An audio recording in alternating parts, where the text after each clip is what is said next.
The Thom Hartmann Program is brought to you in part by the Aiden Forecast, an investment newsletter with weekly updates of leading market indicators and a monthly deep dive into what the details of the economy and the markets mean for investors and retirees. On the web at aidenmarkets.com. Wines have some of the highest pesticide levels in our food chain. This hour brought to you by ecowine.com.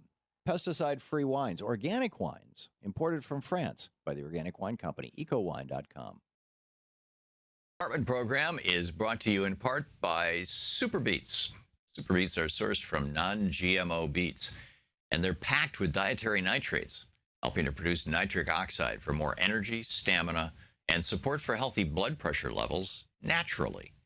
For more information, call 800-223-8242 or visit tomsbeets.com.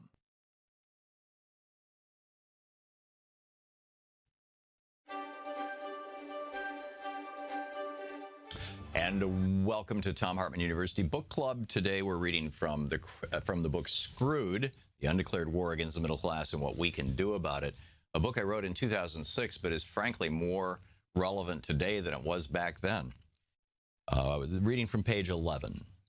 There's a battle waging today in America that will decide the future of the middle class. On the one side are those like Jefferson who believe that if free people can govern themselves and have the right to organize their government to create a strong middle class, which will in turn keep the government democratic, small d. On the other side are those like Thomas Hobbes who believe that only a small elite can and should govern, and that the people should be willing to pay the price of poverty in exchange for security. Those who don't want democracy understand that a middle class will always work to create democracy, which is why they are so opposed to middle class creating government policies like free public education, limits to the concentration of ownership in the media, and social safety nets like universal health care and Social Security. They understand that such policies have and always will bring about a strong and vibrant middle class, which will in turn both demand and create a more democratic society, again, small d. Who are these people who want to undermine the middle class? They often call themselves conservatives, but those people are not true conservatives. They don't want to conserve or protect the America the founders gave us. I call them cons because they're conning America. My dad was a staunch Republican all his life, but he didn't believe that a small elite should rule America. He was glad the government provided safety nets like Social Security and Medicare and made unionization possible. My dad and most of the other real conservatives I have known believed in the middle class and believed in democracy. The battle we face in America today is not between liberal and conservative, nor is it between big D Democrat and Republican. The battle we face today is between those who want to protect our democratic heritage, small d, and the cons who want to create an America that benefits only a small elite organized around corporate power and inherited wealth. There are two types of cons who have worked together to screw the middle class. I call them the predator cons and the true believer cons.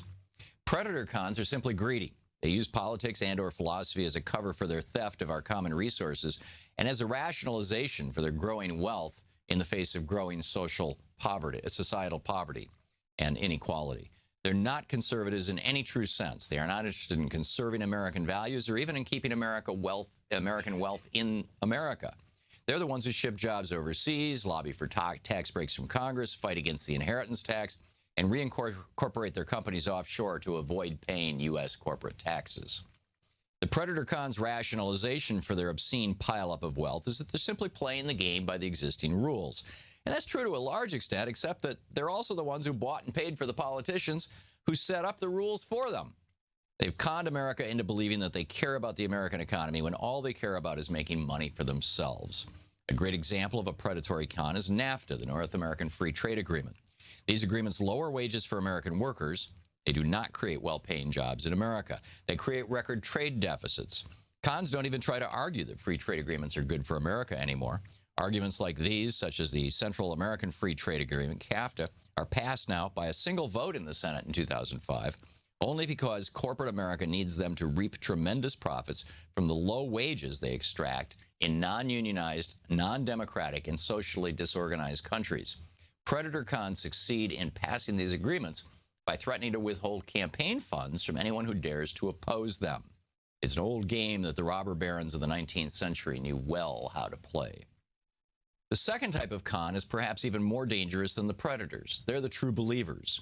Just as true believers in communism brought about the death of tens of millions in Russia from the time of the Bolshevik Revolution until the fall of the Berlin Wall, so too the true believers in laissez-faire capitalism believe that if only government would go away, everything would be just fine.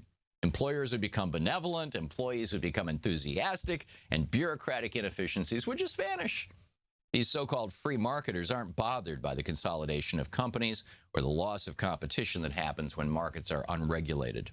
Like Thomas Hobbes, the true believers assume that society will run best when run by the small elite that ended up on the top. They believe in corporatocracy, the view that an economic aristocracy benefits the working class because wealth will trickle down from above to below. Ronald Reagan was a true believer. He didn't understand economics, and the simple notions of self-sufficiency and a pioneering spirit appealed to him. He asked, in essence, why would somebody want to regulate a business? Wouldn't it eventually always do what is best without regulation? What Reagan and his followers failed to understand was that business will not always do what's best for society. In fact, the fundamental goal of business, to maximize assets and profits while externalizing costs and liabilities, is often destructive to the public good. This becomes particularly obvious when business owners do not live or otherwise participate in the same society and culture as their customers. A small business owner can't run sewage out his door or pay his workers below a living wage because he has to face his next-door neighbor and his next-door neighbor's kid who may want to work in his shop. Same is not true, however, for multinational corporations. Executives of large corporations don't live in the same society as the people who work for them or who live next door to their factories.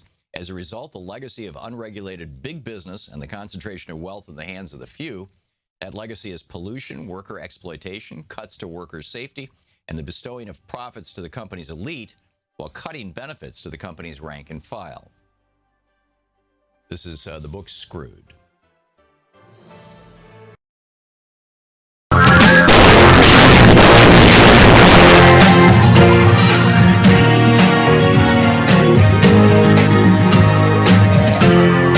This is the Thom Hartmann Program.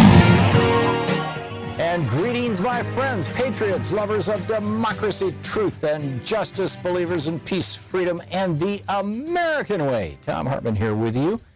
And normally it would be Anything Goes Friday. And we can try to get your, feel free to call in and we can try and get you on the air. But right now, the only internet service we can get in this building is Comcast. We had this interesting conversation yesterday about Comcast and about monopolies and whatnot, net neutrality, and we have a number of modems here, and one of them is down, and it went down last week, I guess, too, when I was out of town. And so I have no ability to put somebody on the air right now, and in fact, I can't see anything on the internet, which is rather distressing. Fortunately, I can talk to you, and we're trying to figure out if one of us who's on one of the modems that's working can get you on. Comcast came out and told us the modem was just fine. It's not. And you pay a fortune for business service, and it's supposed to be totally reliable. Okay, speaking of the FCC, this was in Radio Ink this morning. This is a trade publication for the radio industry. And the article by Radio Ink is, as expected, the FCC is moving forward with a plan to eliminate the main studio rule. Now, at its core, what this is a giant wet kiss to the 3 or 4 large national corporations that own multiple radio and television stations. There's this rule called the main studio rule, which says that if you have a radio station, a television station, AM or FM or television, you must have a main studio located in or near the local community served by that transmitter, by that station. And, they're going to do away with that. So basically what's going to happen is all these local radio stations all over America, you just flip a switch from, D.C. or Denver or New York or, wherever, and no local programming, no local people, no local nothing.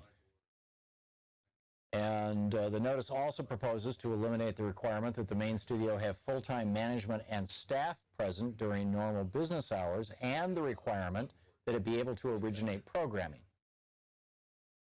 So, this is, Chairman Ajit Pai said, things have changed since the FCC first conceived the main studio rule almost 80 years ago.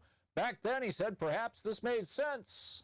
But today, the rule appears outdated, unnecessary, and unduly burdensome. Right. We don't need no stinking community radio, right? This is what we're watching is gradually, but sensibly, noticeably, step by step, we are watching the destruction of small business America. We have been watching it since Ronald Reagan initiated this process in 1981, when he stopped enforcing the Sherman Act and when he changed the rules about how you compensate corporate executives and all this kind of stuff. We are watching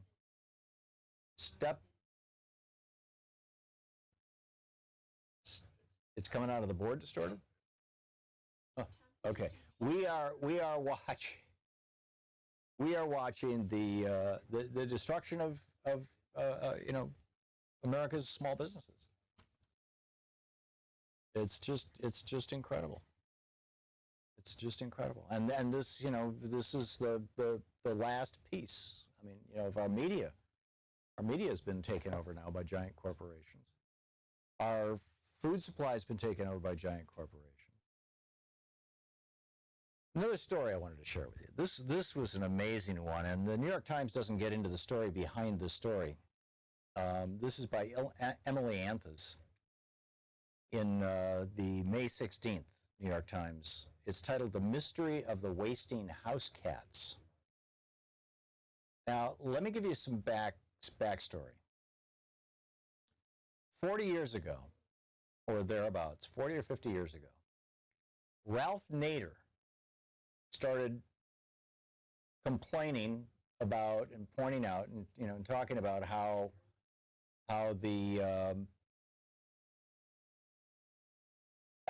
cigarettes normally would just go out if you don't smoke them, right?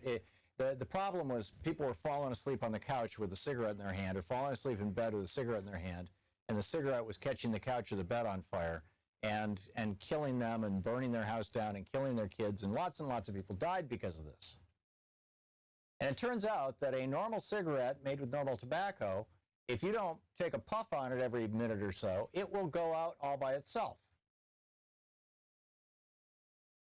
Just like a pot pipe does, So why is it the cigarettes keep burning?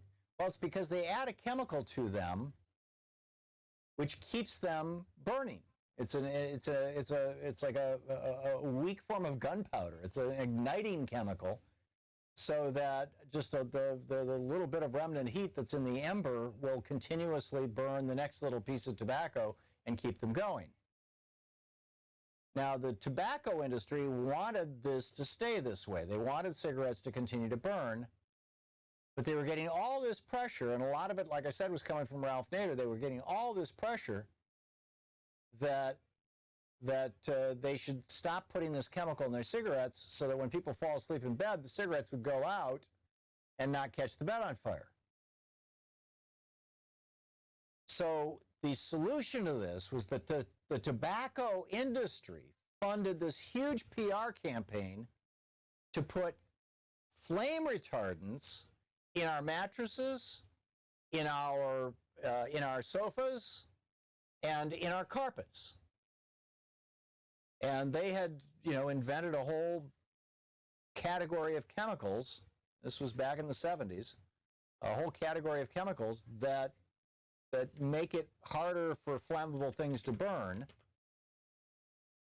And so the tobacco industry started pushing really hard for these chemicals to be pretty much everywhere. They're called PBDEs.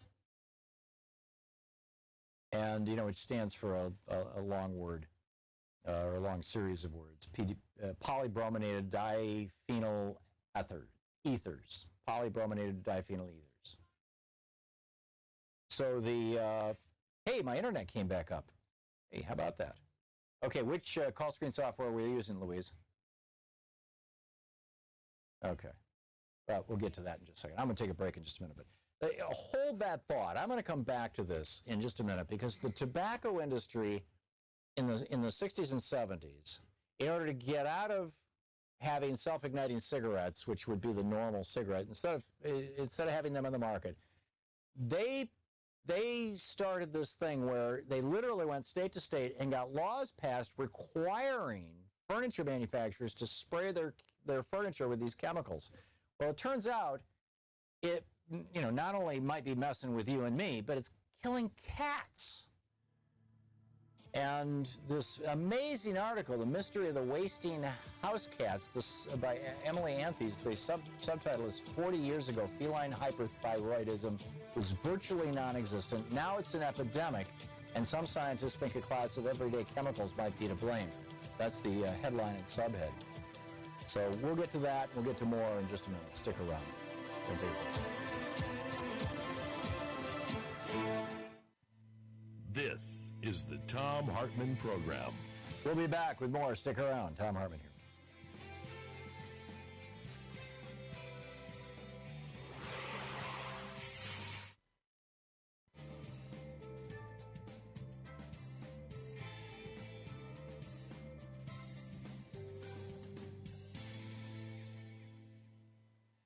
And welcome back. Let's see here. Gary, watching Free Speech TV in Los Angeles, California. Hey, Gary, can you hear me?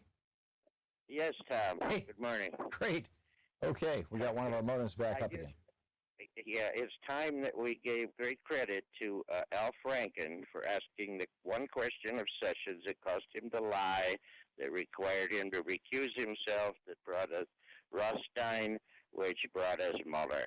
He could have saved the Republic with that one question, don't you think? What was that question? I'm sorry, I'm not sure exactly what you're talking about, Gary. Well, he asked the questions in the confirmation hearing. He asked the question of Sessions in the confirmation hearing about his connection with, did he have any connection with Russia? Oh, right, and Sessions lied about it. He lied about it, and eventually that came back, and he recused himself because he would not have appointed Mueller if Rothstein hadn't taken his place. So I think Al Franken deserves an incredible amount of praise. I see. That's all I'm saying. Yeah, no, I get what you're saying, and I totally agree. Thanks a lot for the call, Gary. Good talking with you. Randy in Iowa. Hey, Randy, what's on your mind? Hi, Tom. I share your concerns with what your opening statement on the FCC, and that is the hindering small business. But the bigger thing here, I think when you step back and you look at how our elections are being manipulated, and now how when they've taken over, which I look at Trump as an illegitimate president, I don't think he really won the election when you consider interstate cross-check and indiscrepancies in Wisconsin and Michigan. Well, my point is that now that they've got this pie guy in here in the FCC, going to make this remake the FCC in his own image or what he thinks it should be. I think really aren't we witnessing if you keep in mind that the corporate skew in the media the way it is and how they don't cover things completely, that with these new FCC rules and the overtaking of the FCC, we're actually witnessing a segment of a new propaganda machine and a wave of propaganda and able to control the media in a monopolistic way, sir. Oh, I agree. And this is not something new. This has been going on fairly steadily since 1987 when Reagan rescinded the Fairness Doctrine. And then it went on steroids in 1996 when Bill Clinton signed the Telecommunications Act, which, and then over time, the FCC has progressively, under a series of Republican presidents, done away with local ownership rules, done away with local programming rules, done away with the number of stations, the rules limiting the number of stations that a single corporation or a right-wing billionaire can own, and and here we are. May I raise another question? Certainly. This thing with Mueller and the possible conflicts that he has with his law firm, and the way that this investigation over Trump's irregularities are all going to be examined, and for them not to include interstate cross-check into this, for the Democrats to turn a blind eye to this interstate cross-check, and nobody says a word. Oh, I agree. It's a crime. It's a crime against democracy. I'm totally with you. Randy, thanks for the call. Good to hear from you. We'll be back.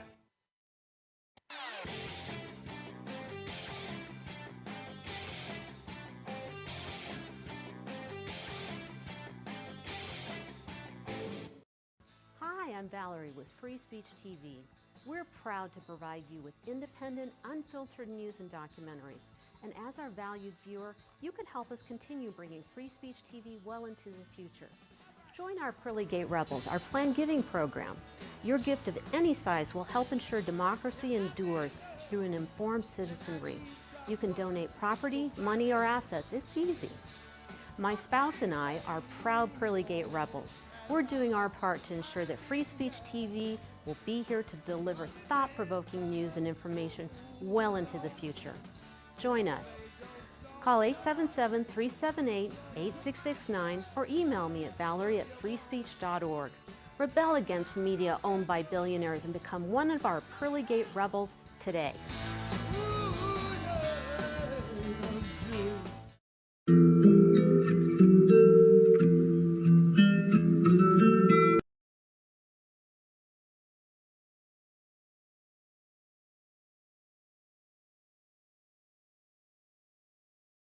The story, the mystery of the wasting house cats. I gave you the backstory on why 100% of us right now, when you check our blood, you will find, adults and children, when you check our blood, you will find PBDEs. You will find these flame retardant chemicals. Now, they have recently been phased out, or at least many of them, because we discovered that they're toxic. But they're causing thyroid tumors in cats, and this story of this amazing this guy Dr. Mark Peterson, a veterinarian, starting back in 1978, and he started noticing that his cats and the people bringing their cats in were having this wasting syndrome, and nobody could figure out why. And eventually, he did a thyroid scan in 1979 on a couple of cats. And sure enough, they all had thyroid tumors. And then it's like, wait a minute, this doesn't happen to cats. Like prior to the 1970s, cats never got hyperthyroidism. Now it's like an absolute epidemic. Why? Well, because these PBDE flame retardant chemicals that are in our beds and in our couches and in our carpets, because the tobacco industry back in the 60s and 70s did not want to stop putting burning chemicals in their cigarettes, which, by the way, are not particularly good for you, so that, you had to smoke the whole cigarette, and if you didn't, it still got all burned out, so you had to replace it. You couldn't relight your cigarettes and use them, more slowly and more carefully. So it's more this is all about profits for the tobacco industry. In the summer of 1979, the article reads, this by Emily Athens, Peterson presented the first 5 cases of feline hyperthyroidism to a standing-only crowd at a veterinary conference in Seattle. There he learned that hyperthyroid cats had recently begun turning up in Boston. The vets at Angel Memorial Hospital would soon publish a paper on their first 10 patients. And then they go to a 1982 paper on a cluster of cases in Philadelphia. And then he goes back through old pathology reports, 7,000 feline however you say the word, autopsies, and found that the thyroid abnormalities that you never saw in the 70s were all over the place. By 1983, the vets at the American Medical Center saw 3 cases a month on average. By 1993, they were seeing more than 20. And today they're routinely screening the cats. It turns out that it's probably these chemicals. And what's missing from this article, and I think it's tragic that it is, this article, The Mystery of the Wasting House Cats, is that it was the tobacco industry, to protect their profits, who got us to put these god-awful chemicals in our baby cribs, in our, in our toys, in our clothes, in our, in everything. I mean, they just, once the industry was formed and the big industrial companies started pumping these chemicals out, they started sales pitching them for everything. So anything you bought was like flame resistant, flame retardant. Like it's a wonderful thing. New tennis shoes, flame resistant. Right. Just don't get the chemicals near your cat. Right. Anyhow, E.T. in Cleveland, Ohio. Hey, E.T., what's up? Hi. You were talking the other day about divorce. And I about the birds? To let you know, it is in the Bible about divorce. Oh, but divorce. It was God divorcing Israel. And that's in Jeremiah 3:7-8. Okay. Where God said he gave Israel a bill of divorcement. Okay. I did not know that. E.T., thank you for the call. Let's see here. David in Salem, South Carolina. Hey, David, what's on your mind? Hi. I just heard, you were talking about the FCC and Bill Clinton signing that bill. Yeah. That changed that. It was a Republican-promoted bill, by the way, the Telecommunications Act of 96. Yeah, I wanted to give you some background on it. I was working at the Library of Congress. I retired from there. And the big ceremony was there. And, that was where it was signed, and Al Gore was there. And the Librarian of Congress, the former one, James Billington, had started this pro-corporate group called the Madison Council. And David Koch, for instance, is on it. And he only belongs to a couple of, groups. But at any rate, the chairman of the Madison Council at the time was John Kluge, who was a big, internet provider and all of that. There was another one, Jones Cable. And the thing about the Madison Council was they arranged, you can Google Madison Council. They would have people like Scalia would come to their soirees there at the Library of Congress. They were closed to the public. Mm-hmm. And, the list was approved by Billington and limited to 130 people. And so you can just imagine who was showing up there. But a lot of that was done, behind the scenes. And it's the Madison Council that was really the one working and pulling the strings on getting Al Gore and Clinton to sign that, because it was the cable moguls who were part of the Madison Council. Yeah. I just wanted to... Yeah, this was all about the consolidation of television, both stations and on cable. And that's a fascinating backstory, David. That's an absolutely fascinating backstory. Thanks for sharing that with us. Thanks for calling in.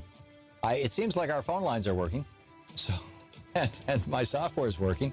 And if this kind of shaky little Comcast commercial business modem holds up, we'll be able to do a Anything Goes Friday show. I do have a big stack of stories to share with you in the event, our phones croak again. But we'll be back with more of your calls after the break here. We're coming up on 28 minutes past the hour. You're listening to the Thom Hartmann Program. Call 202-808-9925. And it is, of course, Anything Goes Friday. So you want to talk about lizard people or whether pigeons are robots or, something equally absurd like Donald Trump, go for it.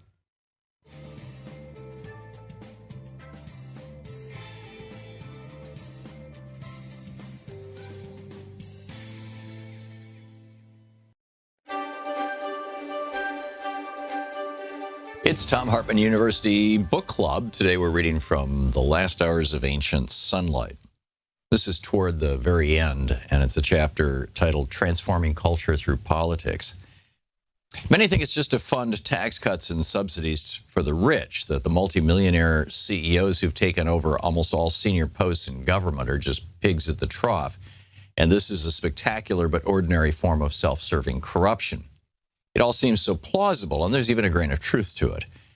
But juicy deals for right-wing government insiders and their friends are just a byproduct of the real and deeper war against democracy. The neoconservatives are perfectly happy for us to think that they're just opportunists skirting the edges of legality and morality. But this is far more dangerous than simple government corruption. Indeed, the neoconservatives claim to be anti-government.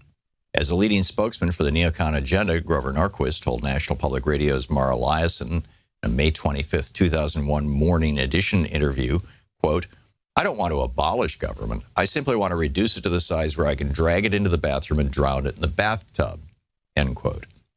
Without a larger view, the issues of domestic spending, oil, neoconservative power plays in both major parties, the loss of liberties, anti-government rhetoric, and war in the Middle East all seem like separate and unconnected events. They're not.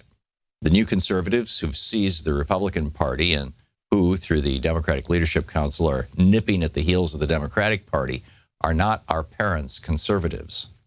Historic conservatives like Barry Goldwater, Harry Truman, and Dwight Eisenhower would be appalled, although their philosophical roots go back to Alexander Hamilton, who openly argued during the Constitutional Convention that royalty was the best form of government. The neocons have always been kept to the fringe. Indeed, the Reagan-Bush revolution flew in the face of traditional conservative ideals. As John Stockwell notes in his book, The Praetorian Guard, the U.S. Role in the New World Order, Reagan and Bush were proud of their contempt for their concerns of environmentalists, with Reagan once saying, "If you've seen one redwood, you've seen them all." Their Department of the Interior under James Watt sold off minerals and forests to campaign contributors at fire sale prices, and their EPA in many cases moved from prosecuting corporate polluters to legitimizing and protecting them under the guise of regulation. Although James Madison wrote in 1792 that an important role of government was to promote a strong middle class, quote, "by the silent operation of the laws, which, without violating the rights of property, reduce extreme wealth toward a state of mediocrity and raise extreme indigence toward a state of comfort," end of quote from James Madison. That was not a sentiment shared by those in the Reagan-Bush revolution. Instead, Reagan raised taxes on the middle class and working people while cutting taxes by more than 60% for the most wealthy in America. At the same time, he bragged that he'd eliminated more than 1,000 programs for poor people and even proposed that poor school children should be content with ketchup as their daily vegetable. At the same time, the Reagan-Bush administration and later the George W. Bush administration worked hard to roll back the very individual liberties that America's founders had fought and died for. Dwight Eisenhower left office warning Americans about the dangers of the concentration of power resulting from corporations getting into bed with the military. But the Reagan-Bush and W. Bush administrations openly embraced these corporate powers, inviting them into the halls of governance and hungrily sucking at the teat of their campaign contributions. In the past, those promoting what is now called the New Conservative Agenda went by different names. The founders of America knew that for 6,000 years, civilized human beings had been ruled by one of three groups: kings, theocrats, or feudal lords. Kings held power by virtue of the threat of violence and continual warfare. Theocrats and popes held power by the people's fear of a god or gods, and feudal lords by wealth and the power that comes from throwing average people into poverty. The new idea of our founders in 1776 was to throw off all three of these historic tyrannies and replace them with a fourth way: the people being ruled by themselves, a government that derived its legitimacy and continuing existence solely from the approval of its citizens. Government of, by, and for we the people. They called it a constitutional Republican democracy. What we are seeing now in the conservative agenda is nothing less than an attempt to overthrow Republican democracy and replace it with a worldwide feudal state. The last time this happened, the feudalists took over a monarchy in North America. In December 1600, Queen Elizabeth I chartered the East India Company, ultimately leading to a corporate takeover of the Americas for the colonists that ended with the Boston Tea Party and 3 years later, the American Revolution. The corporate state partnership of the East India Company and the UK went on to conquer India, but eventually disintegrated as the British Empire faded and the British government, along with most of Western Europe, embraced somewhat more Jeffersonian forms of democracy. Conservatism raised its head again in the 20th century, revived by Franco, Hitler, and Mussolini. The Italian dictator even used the word corporatism to describe it and then later renamed it as fascism, a word defined by the American Heritage Dictionary as, quote, a system of government that exercises a dictatorship of the extreme right, typically through the merging of state and business leadership together with belligerent nationalism. The book is The Last Hours of Ancient Sunlight.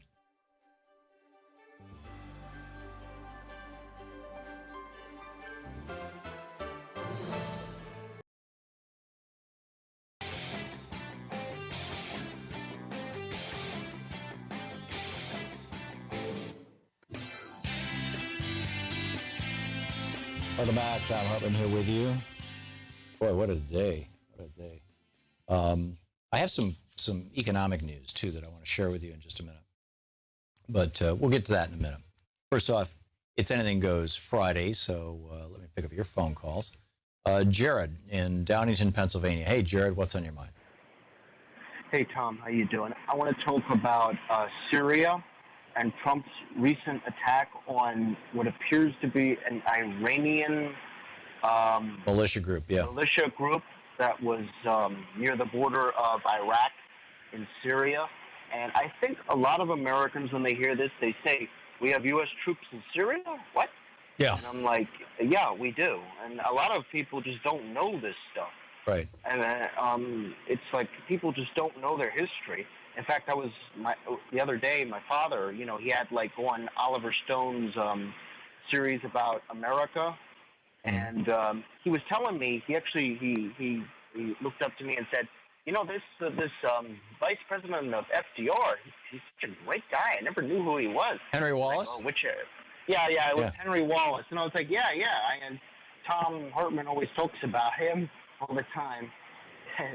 Yeah, how different a country we would be if the business guys had not gotten in and slipped Harry Truman in instead of Henry Wallace in the Democratic Convention in 1940.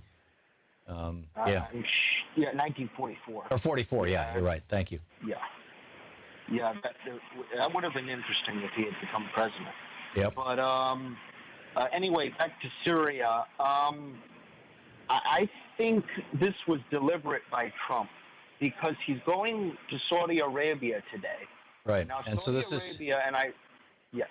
Well, just go ahead. I know where you're going with this, but go ahead. Now, he wants to create a NATO alliance with the so-called Sunni Gulf Arab nations. And I think that they're looking basically for a war with Iran at this point.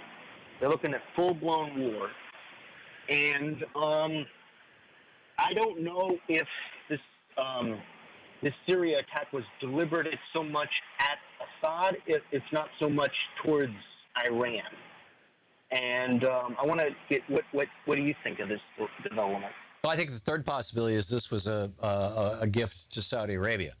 What you're looking at right now in the Middle East, much of what you're looking at is a war between Sunni Islam and Shia Islam. And the Iranians are Shia, and the Saudis are Sunni. And in Syria, Bashar al-Assad is an Alawite, which is sort of a variation of the Shia. And so, Saddam Hussein was a Sunni, but it was a Sunni minority country, Iraq, and now you've got a Shia majority running it, which is why Iraq has become a close ally of Iran in many regards, which, most Americans don't know, and we seem to be ignoring the fact the first business that opened in Iraq post George Bush's invasion was the Bank of Iran, the Bank of Tehran. But if this plays out, there's a much larger game here, and that's the U.S.-Russia game. And Russia has a military base in Syria, and they have a political and military alliance of sorts with Iran. And Russia is no big fan, as far as I can tell. Now, I'm not the Russia expert. I should probably get Steve Cohen on and ask him about this. But it sure looks to me like Russia's no big fan of the Sunni Islamic countries, for two reasons. Number one, like Qatar and UAE, they let us base our ships there. So basically, we've aligned ourselves politically, and Saudi Arabia, of course. Trump has taken $100 billion worth of weapons over there to them. So we've aligned ourselves militarily with them. But the other thing is that much of the quote radical Islamic terrorism, end quote, that has been a problem for Russia has been coming out of, the influence of Wahhabism, which comes out of Saudi Arabia. Now, ironically, we're also the victims of that. 9/11 was those guys were Wahhabists. 17 of them were Saudis. And, Osama bin Laden was a Saudi Wahhabist and a Sunni. And so what Obama was doing in negotiating with Iran and in negotiating with Syria and bringing Russia into both those negotiations was trying to create a semblance of balance between the Sunni and Shia world where we weren't taking sides in what's essentially a religious civil war that's region-wide. But instead, we were trying to play honest broker to both. The neocons don't like that. The neocons want to go with the Sunnis, even though the Sunnis are the ones who attacked us on 9/11. They're the ones who have been spreading radical Islam all over the world. Now, I get it that some of the Shia, like Hezbollah, which is funded by Iran, is very, very problematic for Israel. And so you've got Israel saying, go after Iran, even though they're not Sunni. So Israel's big problem has been the Shia Muslims via Iran and Hezbollah and coming through Lebanon and whatnot. Whereas, Russia's problem and our problem have been the Sunnis. And it's like that even-handed, relatively even-handed attempt or approach that President Obama was trying to do looks like it's been thrown off, been just tossed overboard. And we're going, full Netanyahu, against the Shia, against Iran, and against Assad in Syria. And yeah, Assad's a terrible guy, and Iran is not a democracy. But I think you could say the same of many of our allies in the region, like Saudi Arabia, for example, where women have no rights, can't even drive, and they regularly behead people, and et cetera, et cetera. It's like this is the. I saw Fareed Zakaria on CNN this morning, and he was just saying right out loud, Donald Trump loves to talk about radical Islamic terrorism. It was birthed in Saudi Arabia, and to this day, it is being funded worldwide, not necessarily by the Saudi government, but by billionaires within Saudi Arabia, ideological, religious zealot billionaires. And so I think that Trump's attack on Syria was part, it looks to me like he's basically gotten in bed with the neoconservatives. And that's how this thing is playing out, and that therefore was a gift to Saudi Arabia, saying yes, we're gonna kick some Shia butt here, which will make you guys happy, and he will be thanked for that. But this is the second time, and only the second time, that actually I shouldn't say that. We've been dropping bombs all over Syria. We did bomb a Syrian installation. This might not be the second time that we've bombed Syria itself, because I'm not sure if there were any Syrian soldiers in there along with those Iranian troops. But that's something we need to look at. But though the Iranian troops are there to kill ISIS, and we're killing the Iranian troops. So it's like, it's so convoluted. Am I making sense, Jared? Yeah, I get what you're saying. It's Syria is just so complicated. I mean, with the Kurds, and then you have Flynn. It's the Kurds are a whole separate issue. Exactly. We want to side with one side here. We want to arm the Kurds, but we're also, we want to, be friends with Turkey. Right. And Turkey, Yeah, where Erdogan's the thugs that he directed to go out and beat the American citizen protesters, they have diplomatic immunity. They got on the plane with him and went back to Turkey and said, "Screw you, America. We had our photo op with Trump. Everything's good." And he's gonna go back to being an autocrat. And Turkey is the worst country in the world for being a journalist. If you're a journalist in Turkey, you're more likely to be killed or imprisoned by the government than anywhere else on earth. And this is the guy that Trump was playing kissy face with day before yesterday. I mean, this is just nuts. I mean, just the whole thing, top to bottom. But the situation in the Middle East, I mean, there's all this nuance, and I don't believe that Donald Trump is capable of understanding that nuance. I think he looks at the world in terms of these people are my friends, these people are my enemies, and and doesn't go beyond that. He plays checkers, not chess. And these guys in the Middle East have been playing chess for a long, long time, thousands of years. So anyhow, Jared, I got to run, but thank you for the call. It's a great topic. Visit ThomHartmann.com for audio and video archives. We'll be back with more of your calls on Anything Goes Friday right after this.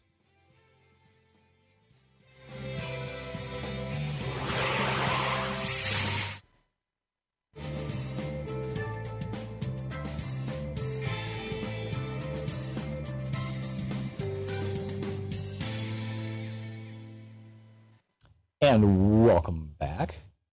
Let's see here. Sue in Portland, Oregon. Hey, Sue, thanks for calling. What's on your mind today? Oh, wow. Okay. I turned on, and you may have already addressed this, but I had turned it on a little earlier, and you were talking about the flame retardant chemical. Mm-hmm. Yeah.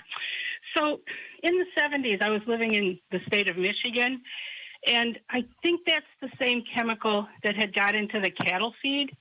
You're right. Yeah, I remember that. Yeah. I lived in Michigan at the time, and then they had to throw out a whole bunch of milk. That was like in 76 or thereabouts? Well, they had to slaughter many, many, many dairy cattle. Yeah. And what I remember, there's a book out, I think it came out in the 80s. I haven't read it in years, but it's called The Poisoning of Michigan. Mm-hmm. And where they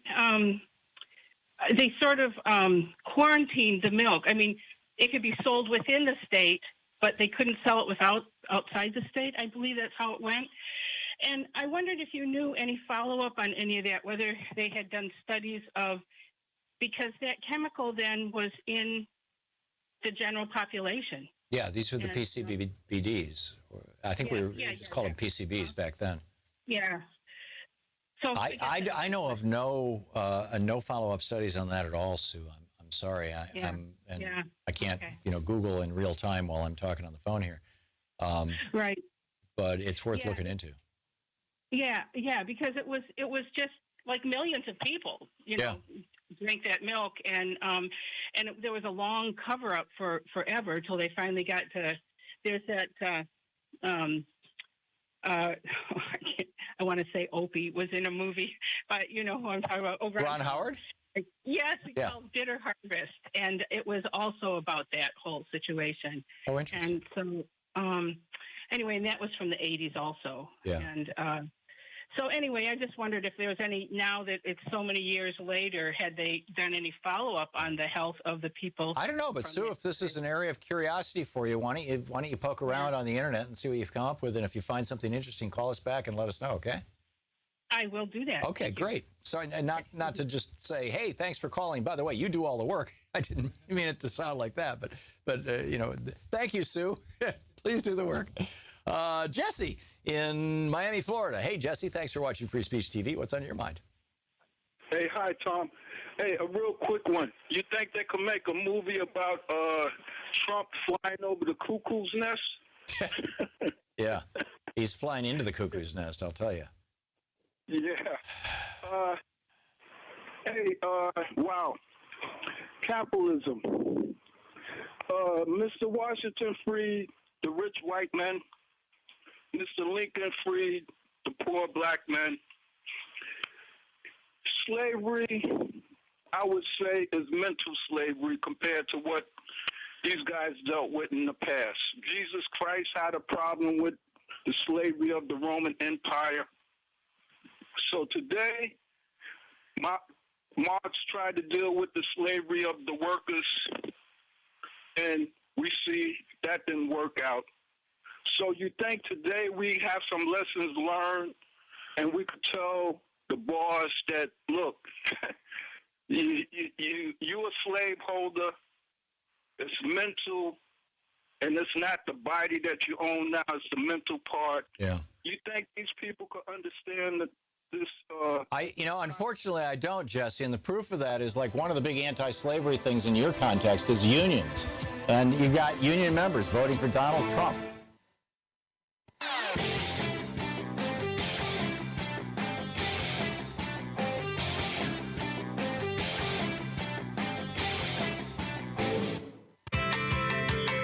Welcome back. Anything Goes Friday. Thom Hartmann here with you. And Bob in Deming, New Mexico. Hey, Bob, what's on your mind today? Yeah, glad I finally got to talk to you. I've been holding for like 45 minutes. What I called in about was that the other day I heard somebody talking about the WEP legislation for people like me who I retired from the state of Colorado about 8 years ago. And what I've noticed is I've seen an awful, being from Colorado, I've watched the GOP take that state over. First First it was the House, and then it was the Senate, and then it was the governor's mansion, then it was the Attorney General, and then Gorsuch, who was on the Court of Appeals there in Denver. Yeah.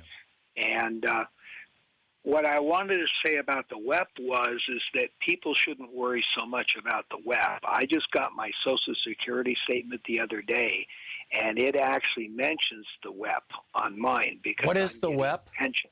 What am I missing? The WEP is the workers. It's legislation that takes money away from people who are getting pensions from states who didn't pay into Social Security. Oh, okay. So we paid in, and the state paid in. And what I wanted to say, I notice it's the TV show and the phone is totally out of sync. Oh yeah. Yeah, that's turn down the sound on your TV. There's an obscenity delay and all kinds of stuff. Yeah. Mm-hmm. I've got it on mute. Yeah, good. I just want to thank you for your program. Mm-hmm. I appreciate it. I've been worried about Trump since he first announced. Yeah, me too. So the bottom line of what you're saying is don't be so worried about the WEP, the WEP. I'm going to have to educate myself. Yeah, I'm going to have to educate myself a little more on that. Bob, thanks a lot for the call. Peter in Boulder, Colorado. Hey, Peter, what's on your mind today? Hey, Tom, great to talk to you. And by the way, thank you for when KGNU is doing their pledge drive for you pitching in. You do a stellar job. Oh, thank you. My pleasure. Any of our nonprofit stations, if they're doing fund drives and they're listening, just let us know. We're more than pleased to record personalized pitches for them. And yours was just excellent. Thank you. Best I've ever heard. But anyway, your call screener said keep it to one topic. Please. And I was waffling between what's going on with the Russiagate and the bird situation you were talking about yesterday. Mm-hmm. We've talked about Russiagate enough. Let me just throw in my 2 cents about I'm actually visiting in Chicagoland right now from Boulder. I've been here since September. I haven't seen one single crow. And a friend of mine who had West Nile virus said when it swept through here, it virtually wiped out the crow population, and it's something to do with the crow physiology. While there are certain animals that are vectors of a disease, they don't die from it, they just transmit it. But the crows they're gone. Yeah. In fact, after we got off the air yesterday, Louise found a story about that and shared it with me, and it was something like 70% of the crows in the areas that were where West Nile was popping up died off, and in most of those places, 80%, and then that's not a sustainable population. It's right. And a lot of those places, those populations are not returning. Yeah, and by the way, it's not gone. It's not as bad as it used to be because a lot of the vectors died, so it's not as prevalent. But boy, I'll tell you, if you're in a mosquito-prone area, you need to protect yourself because I got West Nile, and Tom, it was horrible. It was like having the flu for 2 months. Oh, man. There were people in Boulder County.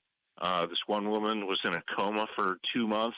There were people that died. There were people that got meningitis, and now they're in wheelchairs.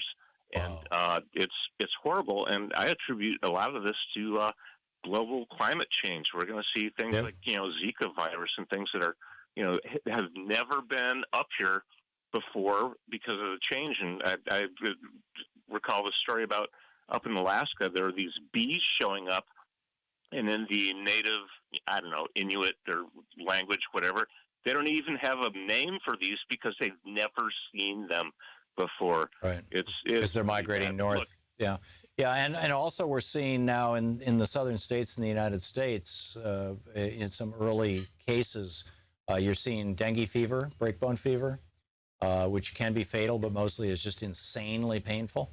And you're seeing malaria. And again, mosquito-borne diseases. And in fact, with the malaria, the mosquito that's capable of carrying the malaria, the Aedes aegypti mosquito, which is a smaller, faster flying mosquito that rather than the old kind of dumb ones that, at least growing up in Michigan, I was used to. Those ones can't transmit malaria, but these little tiger mosquitoes can. We didn't even have those in the United States before the 60s. And there was a whole book written back in the 60s about how they were brought in, they were used in Florida by the military as part of some sort of experiment about biological warfare, and that's how they got loose into the environment. There are other stories that they came in a load of tires from China because they're Asian. They're called sometimes referred to as the Asian tiger mosquito. And yeah, those mosquitoes are spreading all across the United States too. They require a slightly warmer climate. They don't do well with the real hard, freezes that you get in the north. But they're moving north, and they're bringing the diseases with them. They're particularly problematic. So yeah, excellent stuff, Peter. Thank you for the call. Diane in San Diego. Hey, Diane, what's on your mind today? Diane. Oh, hello, Tom. Hey. Thank you for taking my call, number one. And I kind of want to take exception with white privilege. Now, hear me out first before you tell me, jump on me. Okay. It's just, because there's so many white people that feel the same way, that we don't think that there should be any person that should send their child out and have to worry about whether or not they're going to be killed. That to me hurts me to my soul. But to have someone yell at me and tell me, well, you're white privilege. Hell, Tom, I've been denied jobs because of who I am. I've had my electricity cut off, my telephone cut off. I've raised 4 children on my own. I know what it's like. Of course, I don't know what it's like to send my child out and worry about him. That I agree. But that's what we're working toward. And I just don't want people turned off by someone yelling in their face, oh, you have white privilege, because I want these people to understand that, yes, we don't have that concern. But we're not bad because we don't have that concern. We're just people that, thank God, don't have that concern and should work to make sure that we all have that privilege of being. But the reality is, Diane, I understand where you're coming from, and it's a good place. I get that. The thing is that you and I are able to even have this conversation because you understand what we're talking about. Right. I would say that probably 90% of white people don't understand that the principal core thing of white privilege is that white people don't have to think about race. They don't have to worry if on their way to work they're going to get stopped by the police and they're going to end up late for work because the cops turned it into a whole huge production. They don't have to worry about being followed as they walk through stores. They don't have to worry about not getting a job because I've had that happen to me. Well, yeah, those are the exceptions to prove the rule, though, Diane. You know what I'm talking about here. This is real stuff. And people of color literally every day, their experience of every day is colored, bad choice of words perhaps, but by the color of their skin. And white people don't generally have to think about that. And that's the core of white privilege. And just beginning to understand that, as you have, is like such an important thing for white people as a starting point. And thank you for the call. You're listening to Thom Hartmann.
The Thom Hartmann Program is brought to you in part by the Aiden Forecast, an investment newsletter with weekly updates of leading market indicators and a monthly deep dive into what the details of the economy and the markets mean for investors and retirees. On the web at aidenmarkets.com. Wines have some of the highest pesticide levels in our food chain. This hour brought to you by ecowine.com. Pesticide-free wines, organic wines, imported from France by the Organic Wine Company, ecowine.com. Hartmann Program is brought to you in part by Super Beets. Super Beets are sourced from non-GMO beets, and they're packed with dietary nitrates, helping to produce nitric oxide for more energy, stamina, and support for healthy blood pressure levels naturally. For more information, call 800-223-8242 or visit tomsbeets.com.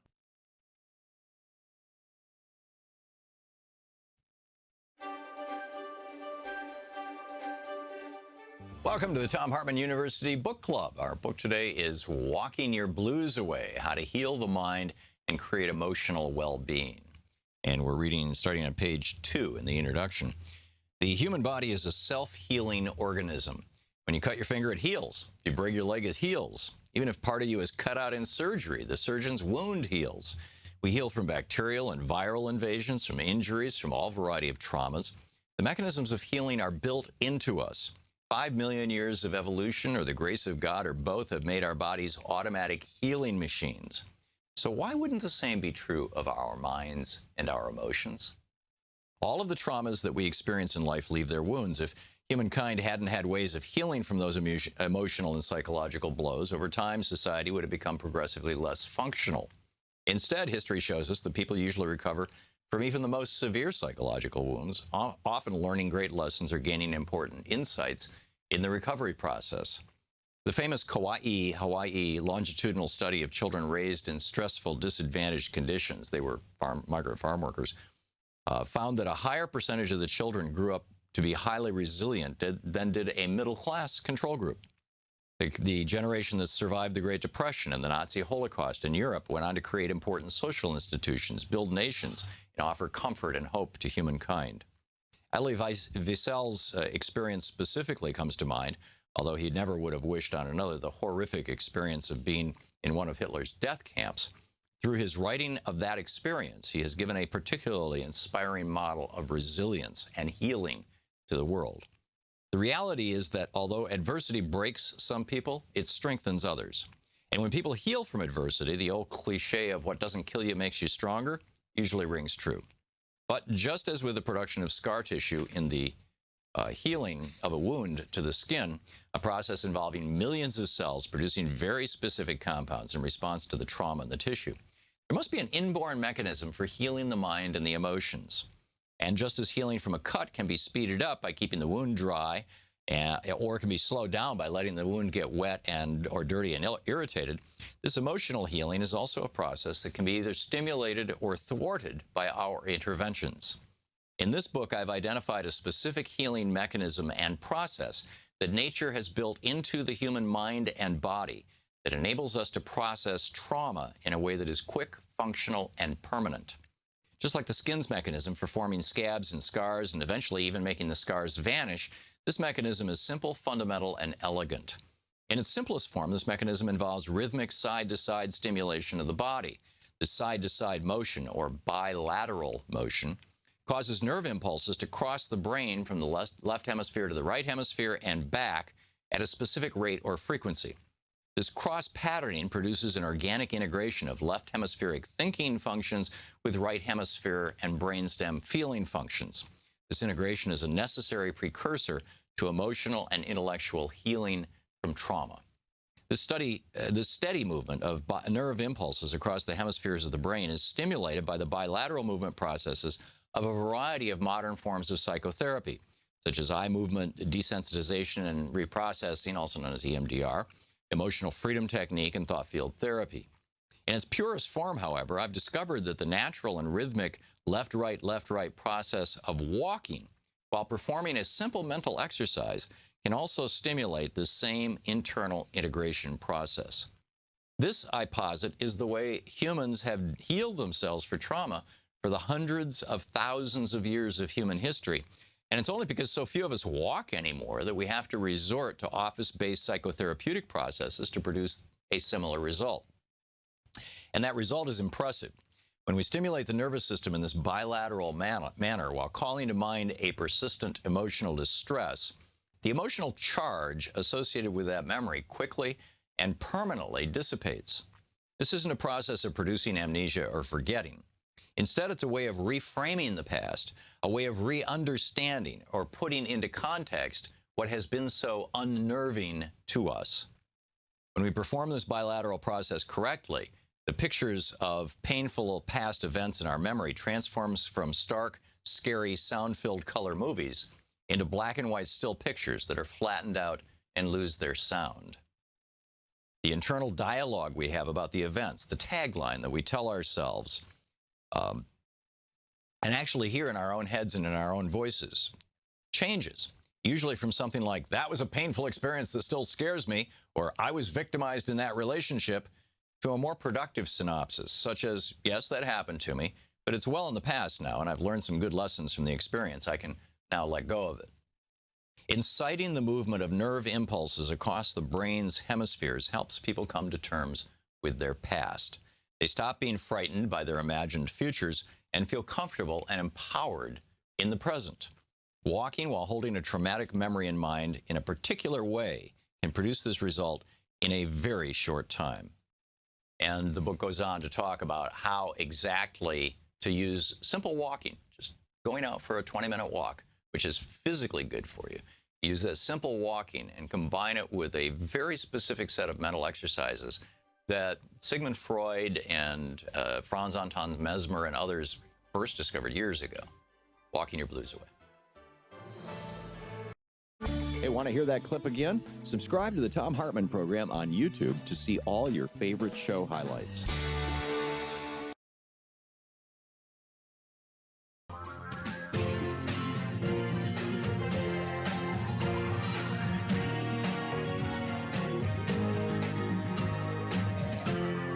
This is the Thom Hartmann Program. And welcome back. Thom Hartmann here with you. A couple of other things I wanted to just put on the table, and then I'll go back to picking up your phone calls. All our lines are busy, right? There's a bunch of people on hold to get on, and I will get to you in just a moment. But there was a story in the Financial Times here that I'm missing something apparently, or maybe I'm smarter than the TSA guys. But those people are like paid to do this for a living, and I'm not. So I'm thinking I must be missing something. The article by Paul McLean in Brussels and Katrina Mason in Washington, D.C. This is in yesterday's Financial Times. The headline, U.S. looks extending laptop ban to all flights. You'll recall, a few weeks ago, the U.S. said that 8, as I recall, maybe 6, 7, 8, whatever it was, Arab countries, that flights from those countries to the United States, you could not carry a laptop in the cabin. You had to put it in checked baggage. The result of that is that several of the airlines of those countries have had to actually cut back on their flights. They're losing so much money because people won't fly if they can't carry their laptop with them, and nobody wants to check their laptop. Laptop bags get thrown around like bags of potatoes, worse than, and they get lost and things get stolen from them. And if you've got anything of, any consequence or importance on your computer, and I think that's true of all of us, you don't want to check your computer. And so if you fly, out of, the UAE or whatever, one of these countries on an American carrier, on United Airlines, then you can carry your laptop in the passenger compartment. But if not, if you're flying on Emirates Airlines, you got to check it. And so Emirates Airlines, if I'm remembering correctly, is cutting back. And now we're threatening to expand this. Now, this is what Donald Trump was talking to Sergei Lavrov and Sergei Kislyak, the Russian foreign minister and ambassador, about in the White House. This is the story he was telling them, was that Israeli intelligence has got a guy planted inside ISIS, and that guy who's planted inside ISIS told the Israelis, who told us, that ISIS has figured out how to make a plastic explosive bomb that when you run it through an X-ray machine at the airport, that is shaped and looks just like a battery in a laptop computer. So you put it in the laptop computer, and when you run it through the X-ray at the airport, it just looks like a battery, but actually it's C4 or something, it's some kind of explosive, and they can set it off at the cabin and take down the plane. So the solution to this that they've come up with is put all the laptops in the baggage compartment. Now, here's what I don't understand. And people are talking about, okay, that solves the explosive problem, maybe, but now you've got the problem of all these lithium-ion batteries in the baggage compartment, which right now, by the way, is against the law, I believe. You can't check lithium-ion batteries in the baggage compartment because they can explode, right? They're bombs themselves. And if you fill the baggage compartment with these, at least in the passenger compartment, and there have been cases of this. It started with the Samsung Galaxy 7 or 8 or whatever it was, that the batteries were exploding in airplanes. And because they were exploding in passenger compartments, the flight attendant could run over with a fire extinguisher and put them out. Some people were injured, but no planes went down. If those had happened in the cargo bay, and a bunch of stuff had caught fire and a whole bunch of bags were on fire and everything, that could take the entire plane down, number one. But that's not the concern that I have. The concern that I have is that if somebody is smart enough to put plastic explosive in a laptop in a way that makes it look like a battery on an X-ray screener, they're probably smart enough to have that laptop operate at a very low power level, with a secondary battery or a backup battery or something, with Bluetooth or Wi-Fi on, so that somebody sitting in the passenger cabin with a phone flipping on the Bluetooth or the Wi-Fi on their phone is able to talk to the laptop in the storage compartment and set off the bomb remotely. Now, what am I missing here? A bomb is a bomb. If it's designed to detonate at a particular time or a particular altitude, or as a result of somebody pushing a button, they don't have to have that. They don't have to have that on their lap. So, either you just eliminate all laptops, or you upgrade the way that you're scanning for these things, or you ask people at the airport to open their laptop and turn it on for you so you can see that it's actually got a battery in it, not a bomb in it, or something. But, what am I missing? I don't get it. It doesn't seem to make any sense. It seems like, and the airlines are, of course, freaked out. If this goes, across the American carriers, it's just going to devastate them. So anyhow, that's, what I'm scratching my head about. Chuck in Moyerstown, Pennsylvania. Hey, Chuck, what's on your mind today? Chuck, it's Anything Goes Friday, and you are on the air. Chuck, it's actually Rachel. Oh, Rachel, I'm sorry.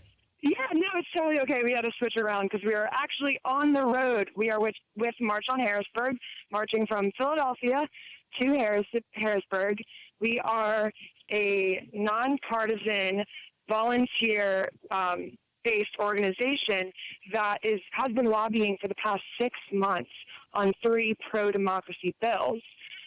These bills address a gift ban on legislators so they can't receive countless gifts, and, we want them to listen to us, not people giving them gifts. Right. Then we have a redistricting bill, which really goes with the one person, one vote, because as is in Pennsylvania right now, we are severely gerrymandered. These politicians are drawing the lines so that they can ensure they win the next election. Right. You're getting, as I recall, in Pennsylvania, it's either about 2/3 or 3/4 of all the elected officials who get elected, to the House of Representatives are Republicans, even though the split is closer to 50-50. Yeah. So it's pretty clear that we have some severe gerrymandering, and it's hard because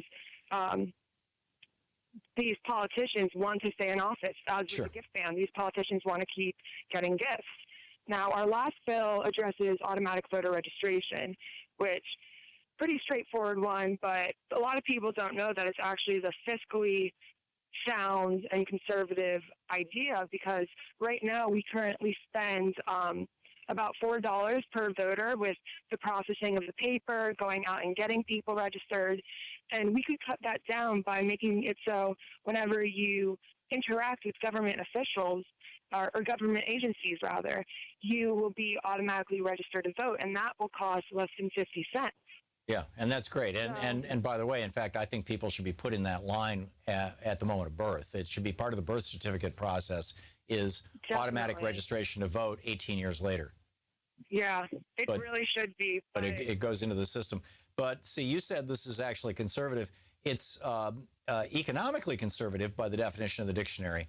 But politically, it's not conservative, because the political definition of conservative now in 2017 means in favor of whatever benefits the billionaires and the big corporations, you're right, period. You're right. And people not voting benefits the billionaires and the big corporations. So even though it will save money, they don't give a rat's ass about money. Look at the defense budget. Even traditionalists, traditional conservatives, they want to be able to track voters more easily and purge the system if there is any problems, and be able to have that control. And this really eliminates a lot of the voter fraud that they talk about so frequently. Yeah, or at least dual voter registration. The voter fraud is pretty much non-existent. But it's not. They still talk about it. So people move from state to state, and they don't. But yeah, so we're actually on our way. We're in Wilmsdorf, Pennsylvania right now, marching to Harrisburg. And, the real problem is we have like about 80 co-sponsors on our gerrymandering bill. Good on you. The biggest problem is getting it out of committee onto the floor. Yeah. It's parliamentary. Rachel, I'm sorry we're out of time, but thank you for the call and good luck. Keep us up to date on how it goes. Call us back and let us know what happens. This is the Thom Hartmann Program. We'll be back with more of your calls on Anything Goes Friday right after this.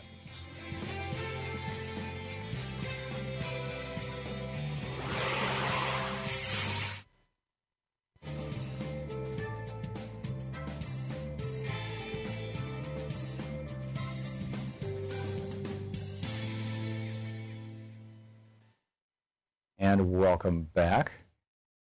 I just pushed a button and I don't know what it does. That's not a good thing.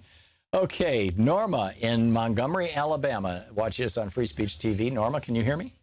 Yes, sir, I can. Yeah, I apparently didn't push the terrible bad button. By the way, for people watching us on Free Speech TV, we are having some audio problems, and it's not the best audio today.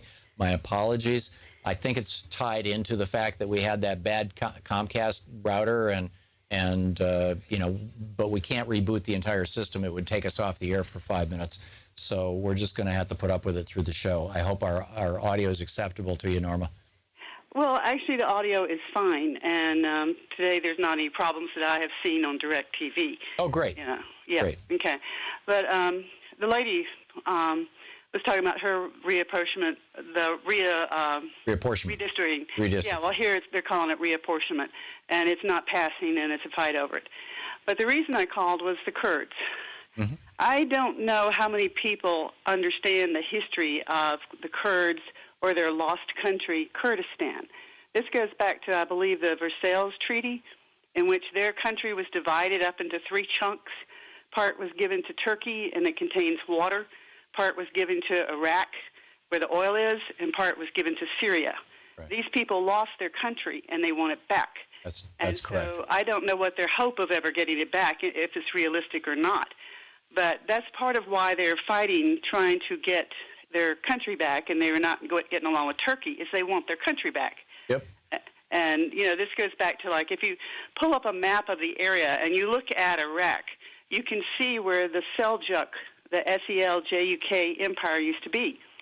And if you pull up a very old map of Palestine, and then you look at Gaza, and then you look at the Arabian Peninsula, and you look at Yemen, that's why all of these fighting is going on. These people are being eliminated, because they don't fit into the major plan. Right. But most people, they don't have the history, they don't have the maps. Yeah. No, after World War I, when the Ottoman Empire had collapsed and the lines in the Middle East were redrawn, and I don't know if it was done at the Treaty of Versailles or if it was a separate process, you know. Yeah, I'm not sure either. I'd have to go look it up again. Yeah, I think that was more economic, but yeah, I mean that's when we took, you know, 3 separate countries and jammed them together and made Iraq too. Yeah, and so you have people who have different philosophies, different beliefs, and you're different now histories. they're expected to, you know, fall in line, and their version of Islam is like, you know, if you're a Catholic, you don't want to be told tomorrow you have to be a Baptist, right, or vice versa. Right. And so you have these people who have their own faiths, their own beliefs, and they're being told, no, you can't do that anymore. And that's essentially what's going on in Yemen. And, of course, then, too, you have the natural gas reserve off the coast of the Arabian Peninsula. Right. And that's part of the problem. Well, and the other thing that's going on in Yemen right now is not only is Saudi Arabia bombing them and, you know, with our munitions, but 500,000 children are starving to death as you and I speak. Yeah, and our carrier is sitting off the coast and it's servicing the Saudi planes. Right. And you have this massive outbreak of cholera.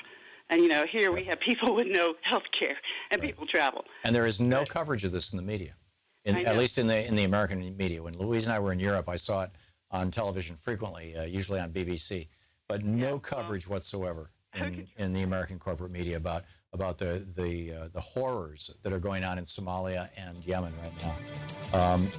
Norma, thank you for the call. It's always great to hear from you. We'll be back. It's about 20 minutes.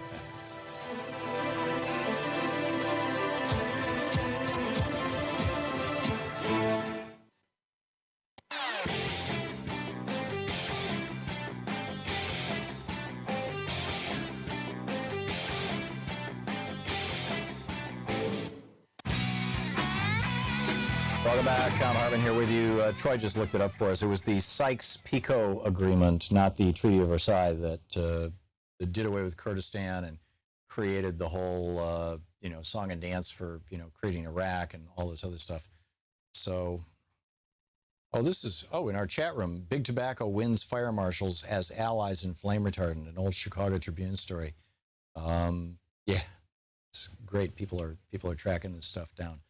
It's just amazing stories about corporate malfeasance in the United States. It's just incredible stuff. Gwen in Rialto, California. Hey, Gwen, what's on your mind today? Yeah, hi, Tom. Thank you so much for taking my call. Just a quick question. I just want to know if you know whether or not Mueller, the special consular that was elected, appointed, was appointed. Do you know if he's able to get Donald Trump tax return? I don't know directly. I don't know the subtleties of what his powers are, but I know that they're extraordinary and expansive, and I would be astonished if he could not, you know, call up the IRS and just get all of Trump's financial records. I'd just be amazed. And do you know if so, do you know if that would be able to be given to the public? In all probability, not. You know, this is one of the problems. I mean, you know, the upside of a special counsel being appointed is that now you have somebody who is a seasoned career prosecutor. I mean, it just got real for not so much for Donald Trump, although probably for him too, but in particular, it just got real for Michael Flynn and maybe for Mike Pence, because Mike Pence now has lied about, you know, what he knew and when he knew it, and you know, whether Trump lied about anything or not is yet to be seen. You know, but you know, it's but for Flynn and for Manafort and for Page and possibly for Pence, this guy has prosecutorial powers. He has subpoena powers, and I believe he has grand jury powers, and that, you know, that's the good news. The bad news is that what that means is that a lot of the witnesses that Congress, both the House and the Senate, were planning on calling forward to testify in open session, so you and I would have a chance to see what was going on, sort of like the old Watergate hearings. You know, that there will not be a Sam Ervin. There will not be those hearings because he is going to be able to say, all of these people are under my subpoena. I have them first. You may not speak to them in public because it may prejudice our work, because our work is now a criminal prosecution, or a criminal investigation, rather, not yet a prosecution.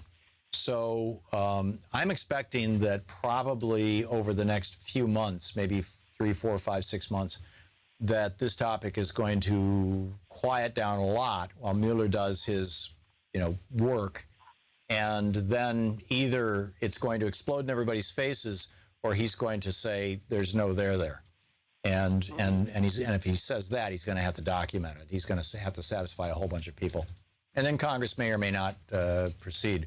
I got an email from a fellow who's a hardcore astrologer, and he said that if you look at Donald Trump's chart, right around the time of the solar eclipse, which is going to come, I think, in the third week of August this summer. August the 21st. Yeah, August the 21st. Okay, that right around that time in Trump's chart, there is this peculiarity, which I don't know astrology well enough to even begin to explain, that suggests that it's going to be a crisis point for him, and that eclipses interact with this particular type of chart in this particular kind of way that might mean that this is the end of the road for him, presumably politically.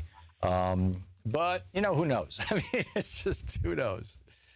So we'll see how it plays out, Gwen. It's a fascinating reality TV show. We have a reality TV star as our president, so we shouldn't be surprised. And, just stay tuned. Gwen, thanks for the call. Dave in Federal Way, Washington. Hey, Dave, thanks for listening to Sirius XM. We got 2 minutes to the break. What's on your mind? Yeah, hey, Tom. I just wanted to emphasize how important, what you said is about Donald Trump being under the influence of the neocons. This is virtually inevitable. And I said it. And it's the opposite of what he ran on, by the way. Yes, and I even got yelled at by liberals that accepted him as some sort of independent figure. But you said it much smarter than I ever did. It's almost unavoidable for a guy like Trump to not come under the influence of neocons, because neocons see war as ultimately a commercial and corporate endeavor, and they see that animus between religions is helpful to sell their product. And this is why why Obama's rapprochement was so important and never really gets spoken of, except by you every now and again. It's important because if you really look at the big picture, like China right now is doing their road and I forget, it's their road and the Belt and Road they're calling it. Belt and Road Initiative. Right. Yes, and this is and the whole thing relates back to Thucydides' trap. All right, of one civilization replacing another. And if America does not stay true to religious freedom and tolerance and all that sort of thing, countries that are kind of replacing us anyways, like China and Russia, it just makes it, the tension even greater. Yeah. It makes the tension between the two, Well, if we don't hold to our values, we have no rationale for existence as a country.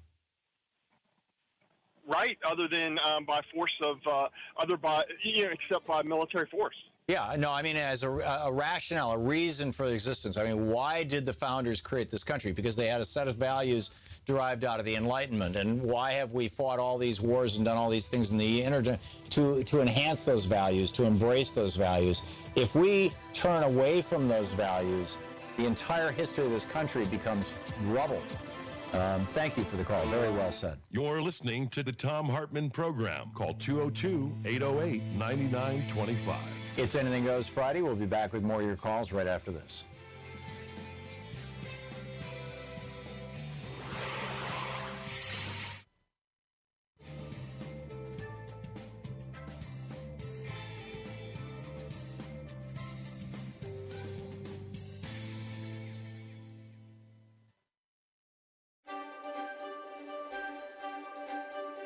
Hi, for the Thom Hartmann University Book Club today, we're reading from The Crash of 2016, which might happen in early 2017. We'll see, but it's coming. This is from Chapter 5. Chapter 5 is titled Reagan Kidnapped the Jetsons. In a 1966 article, Time magazine looked toward the future and what the rise of automation would mean for average working Americans. It concluded, quote, by 2000, the machines will be producing so much that everyone in the U.S. will, in effect, be independently wealthy. With government benefits, even non-working families will have, by one estimate, an annual income of $30,000 to $40,000. How to use leisure meaningfully will be a major problem. End of quote. And that was $30,000 to $40,000 in 1966 dollars, which would roughly be $199,000 to $260,000 in 2010 dollars. Ask anybody who was a teenager or older in the 1960s. This was a big sales pitch for automation and the coming computer age. There was even a cartoon show about it, The Jetsons.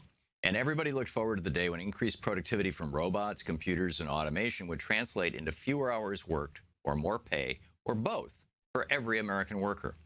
And there was good logic behind the idea. The premise was simple. With better technology, companies would become more efficient. They'd be able to make more things in less time. Revenues would skyrocket, and Americans would bring home higher and higher paychecks, all the while working fewer and fewer hours. So by the year 2000, according to Time magazine in 1966, we would enter what was then referred to as the Leisure Society. Futurists speculated that the biggest problem facing America in that Jetsons future of the year 2000 would be just how the heck everyone would use all their extra leisure time. And of course, there were also those who worried about what kind of degeneracy would emerge when a nation has lots of money and free time on its hands.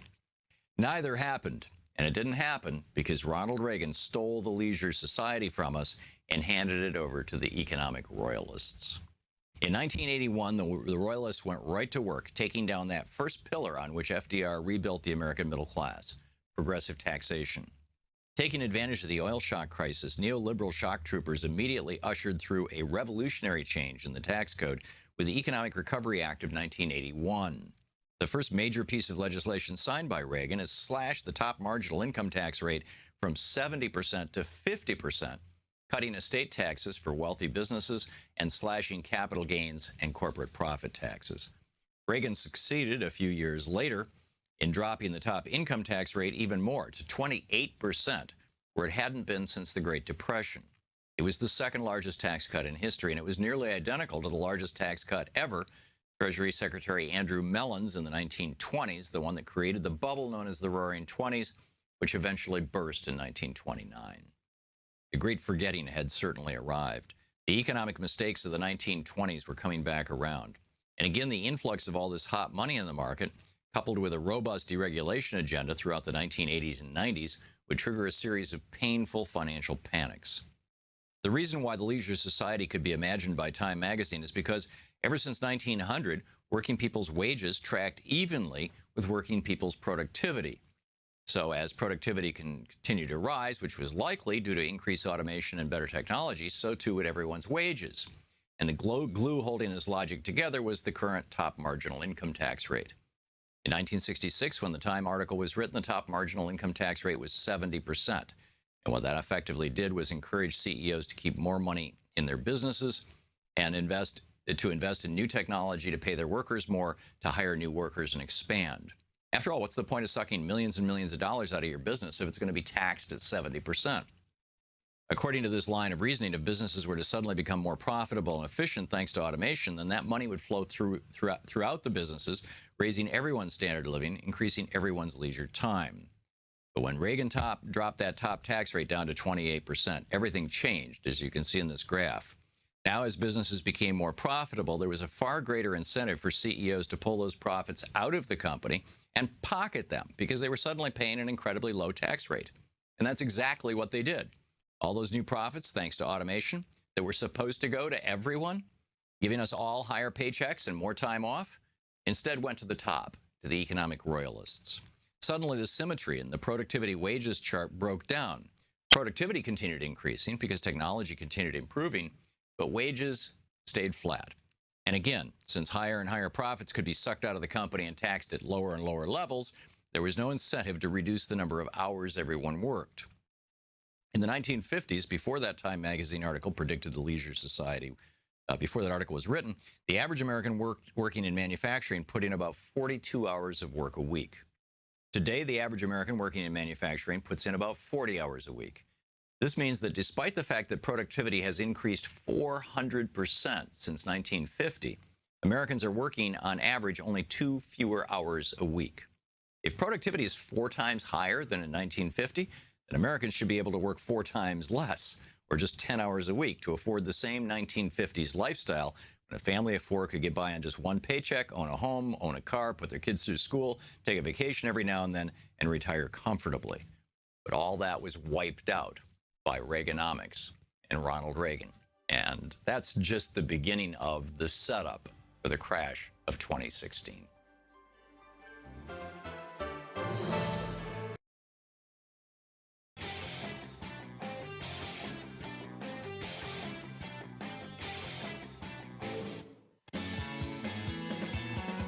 Welcome back. Thom Hartmann here with you. And another beautiful day here in Washington, D.C. A lot of interesting things happening around the world. Your thoughts on them? Carol in St. Paul, Minnesota. Hey, Carol, what's on your mind?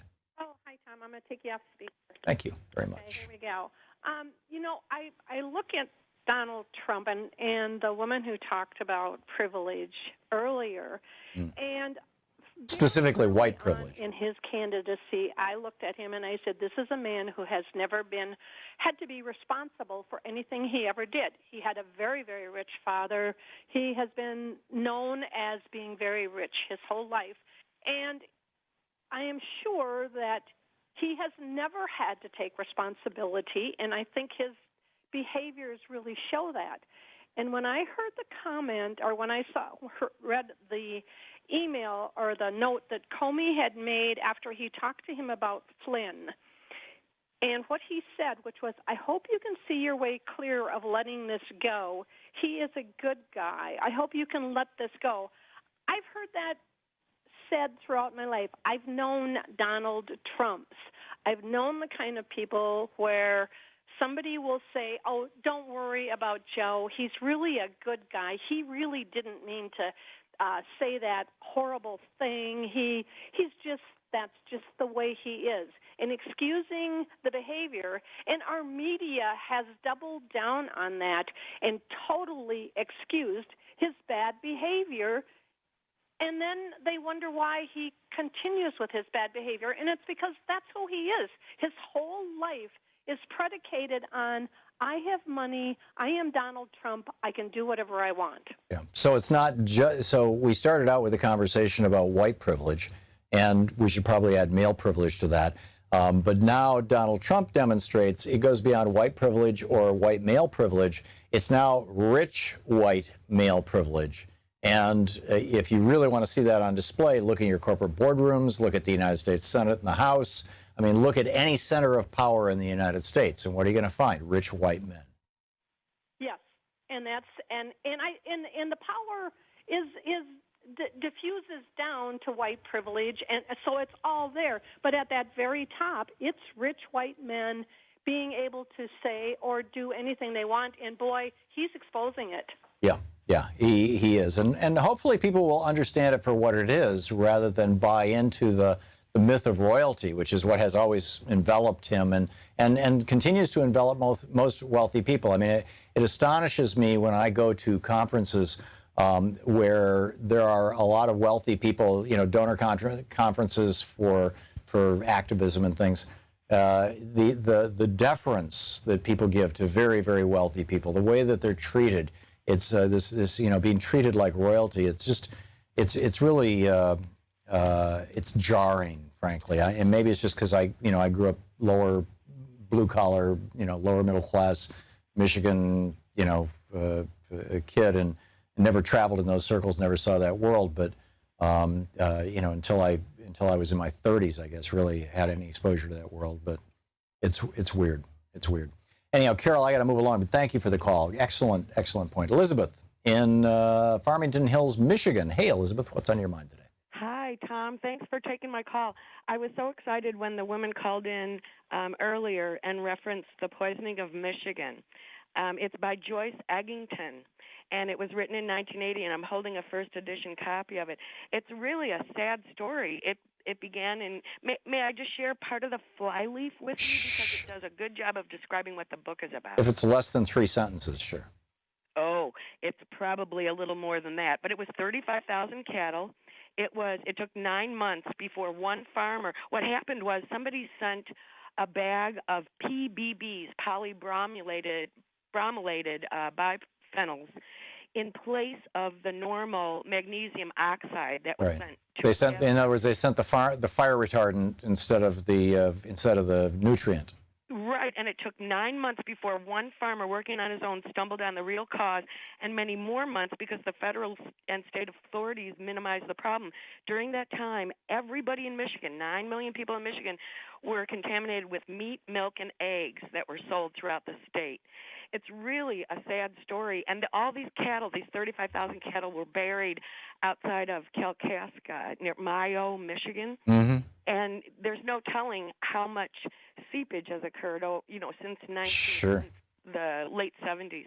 So anyway, I was so pleased to hear her say that. The book was remaindered almost immediately. It was printed by W.W. Norton, and it took forever to get a copy of it back in '84, I think, is when I got it from them. Wow. But yeah, it was. That's like the book we almost lost Detroit, about the Detroit Fermi nuclear power plant that almost exploded and like a Hiroshima bomb and took out Detroit. And they wrote a book about it, and that book just like vanished from the bookstores after a couple of weeks. Or it's like, Barbara Honegger's book, October Surprise, about how, Reagan, negotiated with the Iranians to hold the hostages so he could beat Jimmy Carter. That book, I walked through an airport and bought a copy of that book, and a week later I couldn't find one anywhere in the United States. It's like somebody went out and bought up every single copy. It was just amazing, and destroyed them. And this lady was a reporter for the Observer, the London Observer. She was based in New York, Yeah. and it took her investigating this to even have anybody find out, other than the farmers that were directly affected, because they were all told to keep it quiet. So anyway, I wanted to share that with you. And then finally, on this trip to Saudi Arabia, I think we all get caught up in the overlay of what's going on in the Middle East in terms of ideologies and that sort of thing. This is first, last, and always about money. We're on an oil economy, and I think this trip is to reassure the Saudi Arabians that we're not going to move as quickly as it looks like we are to energy independence, energy power. Yeah. We're going to stick with oil, and I think we're trapped in it because I think there's trillions of dollars caught up in reserves and futures that we can't do anything about unless they change where. And what's so ironic is that one of the countries that is solarizing more rapidly than any other in the world is Saudi Arabia. Saudi Arabia. So they just have us by they have a boot on our neck. Yeah, and they do. All this other stuff. These people have been fighting for hundreds and thousands of years. Not that it's. Yeah, Elizabeth. A quick question. What year was it that Michigan was poisoned? It was in 1973. 73. Okay, thank you. Yeah, we were living there. We lived in Michigan until 78. So. Yeah, you got it. Yeah. Okay. Elizabeth. Investigation because of all these people that are showing up sick now in Michigan that they're blaming on the car plants. It could actually be from this. Yeah. It could well be. Elizabeth, thank you so much for the call and for the information. Great talking with you. Devin in Houston, Texas. Hey, Devin, you wanted to get back to white privilege? Oh, yes, there's one quick thing about it. Just let people know that admitting someone else's pain of someone who's got a raw deal doesn't diminish you in any way. And I think that's what's being missed there. People think that by admitting someone else has gotten a bad end of the stick is somehow taken away from them, making them special when it's not. It's just. Well, that's what's being sold over on Fox so-called news, is that people who talk about white privilege are trying to trash white people. And, it's this whole victim mentality. And, oh, my God, you want to give privilege to gay people? You want to give privilege to black people? You want to give privilege to women? It's and it's all in the frame of victim, victim, victim, which was Roger Ailes' worldview. And, the kind of damage he did to our country through Fox so-called news. And spot on, Devin, spot on. You can empathize with somebody else's experience. You can do everything you can to try to rectify the situation. You can wake up other people, and it doesn't diminish your own privilege, I guess, for lack of a better word. We should all not have to worry about being killed by the police when we get stopped. Devin, thanks a lot for the call. Very, very, very well said. Marty in Evergreen Park, Illinois. Hey, Marty, what's up? Hey, Tom. Thanks for taking my call. Yeah, I just wanted to state my outrage with the acquittal of the Tulsa officer, Betty Shelby. Oh, yeah, she was charged with manslaughter for murdering an unarmed black man. Boy. Yeah. It was a young guy, wasn't it? I'm sorry. I'm forgetting who she murdered. There's been so many. Correct. I'm sorry. Yeah. She killed a black guy who was walking away, and she basically shot him. I believe he was already on the ground. He was already tasered, and she shot him. Yeah, that's right. But I mean, this wholesale impunity, for the senseless and unnecessary murder of black and ethnic minority citizens is completely abhorrent. I'm a white guy in an interracial marriage. I've got 4 children, and ever since Trump was elected, we are noticing a lot more racial divide. Oh my! And I also don't believe a lot of white people understand white privilege. Yeah. I mean. Well, I think 90% of white people don't understand white privilege. I'm sorry. We're hitting a break here, Marty. I got a boogie, but thank you for the call, and very well said. We'll be right back. You're listening to Thom Hartmann. Visit ThomHartmann.com for audio and video archives. Back with more of your calls right after this. It's Anything Goes Friday on the Thom Hartmann.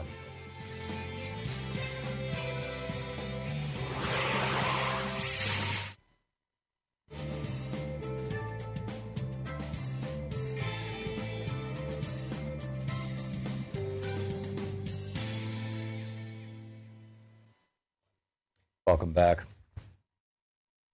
Whew. What a day. What a day. Hobart in Burlington, Mississippi. Hey, Hobart, what's on your mind? Thanks for watching Free Speech. Yeah, the woman who called about the dissolution of the Ottoman Empire. Mm-hmm. In 1909, the Anglo-Persian Oil Company was founded. British Empire was already coveting the Ottoman Empire's oil fields, and Right. they set about to get them. Of course, in 1917, the foreign minister of Germany, a guy named Arthur Zimmerman, sent a telegram to the German embassy in Mexico City promising Mexico aid in a war against the United States and recognizing their ownership of Texas and New Mexico. Now, either this guy is the dumbest diplomat in history, or he was a traitor. Yeah. Because this is what caused us to declare war on Germany. Immediately after we declared war on Germany, the British invaded the Ottoman Empire in what's now on the eastern shore of the Mediterranean. They went into what's now Israel. Yeah, and this is all the history of World War I, for the record. Yeah. But anyway, it has every appearance of being a quid pro quo. Arthur Zimmerman sold out his country for the guarantee of making Israel out of a piece of the Ottoman Empire. Mm-hmm. And, of course, the British got their hooks into it. Then, of course, immediately after the war, they double-crossed the Zionists and made a deal with France and created what's now Syria. That's interesting. But, This is a history that I'm quite unfamiliar with, Hobart, so I can't speak to it. Other than I know the broad generalities of it, but it sounds like you're well read on the topic, or a student of it. yeah, as I said, either the dumbest diplomat in history or a traitor, but I'm suspecting traitor. And I think... Well, there's a third option. There's a third option, and that is that, he was pursuing a course of action, perhaps even by consensus or by order, from whoever was president at the time, that they believed would have the best outcome for the United States, and they were wrong. I mean, you don't have to be stupid to be wrong. That's true, but I am, anytime British Petroleum is involved, I am deeply suspicious. Yeah. I mean, they have done nothing but bad in the world since their founding. Yeah. Is British Petroleum the heir to the Anglo Yeah, they Persian? just changed their name. It's the same thing. Yeah, yeah. That's interesting. Just like Aramco, and the whole history of the American Saudi oil deals. These were the British. Standard Oil, same thing. British Iranian oil deals, because the Persians are the Iranians. Yeah. Fascinating stuff. And of course it also led us into a petroleum-based economy, a petroleum-based world, petroleum-based technologies, stalling out renewables and things like that. Holbert, thanks a lot for the call. It's always nice hearing from you. I appreciate it. We'll be back with more right after this. Stick around.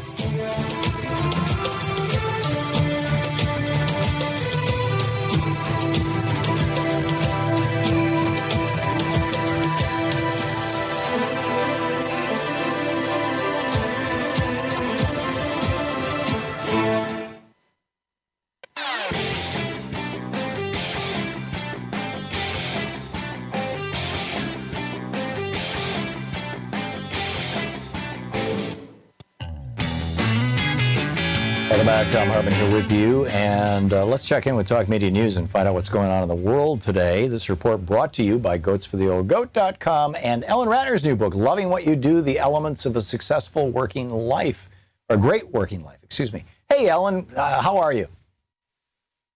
I'm in California, so honesty in where I am, because I'm going to the American Psychiatric Association. The doctor that you had on last year, Dr. Atong, the only psychiatrist in South Sudan. Right. And so I'm taking her there. Oh, that's great. I want to say a few little Washington things. First of all, I trust the Thom Hartmann show much more than I trust the Washington Post, because the Washington Post reported that there was evidence that FBI Director Comey asked for more resources. And today, now we've had testimony from two different people that they did not ask for that, that he did not ask for that. So that's kind of interesting. As I said, I trust the Thom Hartmann Program a lot. Well, I didn't take a position on it. So, but. No, I know. But in general, I listen to you more than I listen to the Washington Post. Well, thank you. Okay. Coming from a credentialed, long-term, high-quality reporter like yourself, I am sincerely honored. But moving along. The other thing that is really interesting is that right now, the president has left for Saudi Arabia. He's going to get red carpet treatment there. He will also meet with the head of Bahrain, Kuwait. He's going to Qatar, Egypt. He's going to be meeting with several Arab leaders. He's going to be staying at a fancy hotel there, not in his name. And so that's what's going on. And they're all Sunnis. That what? And they're all Sunnis. They're all Sunnis. Well, of course, but this is Saudi Arabia. What do you expect? No, but I mean, Obama was trying to achieve this balance between, and not insert ourselves into the Sunni-Shia war by negotiating with Iran and negotiating with Syria and bringing the Russians in and all this kind of stuff and make it work. And and Trump seems like he's just thrown all that out the window and said, screw it, we're in with the Sunnis, screw the Shia, and that's not going to go over well in Iraq, among other places. Well, it isn't going to go over well in Iraq, but it is going to go over well in Saudi Arabia, which is where he's kissing up to right now. Yeah. Okay, now this is very interesting. Julian Assange has had his rape charge against him dropped by Sweden. However, there is still him avoiding prosecution, and that is still going on. And the United States has a deal clearly under the table with Britain to arrest Julian Assange. So he is still in that embassy now, just truth and whatever. My brother was his attorney when he was alive. And I met with Julian Assange 4 days before the American election. So I have dealt with him. But I have to tell you that, he is holed up in the embassy. The embassy doesn't know what to do. And a lot of people think that if he leaves the embassy, he will be arrested by the British and then transferred to the United States. Right. Or maybe to Cuba, where he would end up in Guantanamo. Well, that's another possibility for sure. Yeah. You met him. I mean, I know your brother was his lawyer. I spent 3.5 hours with him, actually. What's he like in person? He's very unassuming. My other brother, the one that is still on the planet, asked him, well, why are you releasing the Hillary Clinton documents? Why aren't you releasing the Trump documents? And he said something very prescient at that point. He said, nobody hates Trump yet. They just think of him as a developer. Wait till he gets to be president, and then he will have people that hate him. So it wasn't. It sounds like the question was, why aren't you releasing the Trump documents? But I'm guessing the bigger question is, why don't you have Trump documents? Or did he? Exactly. The issue is, why doesn't he have Trump documents? Right. Why aren't people feeding you things about Trump? Why are they only feeding you things about Clinton? That's right. Right. And he said at that point, people didn't hate Trump. Right. And at that point, they didn't know that he was going to be president. At least, right. I knew, but I knew from the dead people. So, okay. Yeah. All right. So, so that is going on. Also, we are not quite sure whether Senator Lieberman is going to be the FBI director. There is some pushback by people believing that in terms of the FBI, that they should choose a career person rather than somebody like Senator Lieberman. Senator Lieberman would clearly get through because he is liked by both sides, or at least some people in both sides. Yeah, but he has no experience. You know, I mean, he would be the first FBI director who either didn't work his way up through the ranks or come in out of law enforcement. He would be the very first. All he's ever done is be a politician. Yes, he was the Attorney General for Connecticut for 6 or 8 years. It was an elected position. But that is a political position. That's right. And he has never been an administrator in a large, and this is one of the, not only one of the largest agencies in the federal government, but one of the most consequential. I mean, you know, That's right. It decides who they're going to pursue and who they're not going to pursue. Right. And that's a law enforcement. And I'm wondering if he was willing to make the commitment that Comey wasn't to Trump, which is why Trump is promoting it, that, yes, sir, I will be loyal to you personally. Well, it's very interesting. Today, the White House just put out something. I'm glad you brought up the loyalty issue. They brought out something about the people who could become interns at the White House for the summer. And they said, you know, they have a commitment to public service, exactly, you know, a commitment to doing the right thing for the press, exactly, and a commitment to the Trump administration. Oh, geez. Swear loyalty to the throne. That actually came out and in an Did you see the thing where Paul Ryan is saying that he thinks it was Evan McMullen, who was the guy in the room a year ago who leaked the, you know, where they were laughing about, you know, Dana Rohrabacher and Kevin McCarthy was laughing about Dana Rohrabacher and Trump being paid by Putin. Right.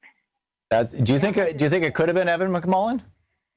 I have no. I mean, boy, I've given up on who leaks. Yeah, I have no idea. But he was apparently in the room, and he was a staffer, and yeah, interesting. Okay, last story. So I'm also here for the American Psychiatric Association, and what I did is I went through the catalog and I took a look at the kinds of things that they are now looking at, and it's very interesting because it is reflective of our time. They have a session on income disparities by race. They have something on intimate partner violence. They obviously have a lot on whether they should use drugs for opioid disorder. They have something on post-traumatic stress disorder and the implications for the military and the VA. They also have something on comorbidity and alcohol, and they have something on jails, as well as refugee psychiatry, and they also have something on Islamophobia. So this is very, very different. They also have, and this is the one I love and I'm going to go to, updates on advocacy in the era of a Trump administration. Whoa, that should be interesting. And this is for psychiatrists, right? The Association is getting with the program, so to speak. Or not. I mean, you'll find out when you go to the meeting. I will find out when I go to the meeting. Might be Big Pharma hijacked it. Who knows? Well, you know, pharma is all over the place. There are so many advertisements for drugs there.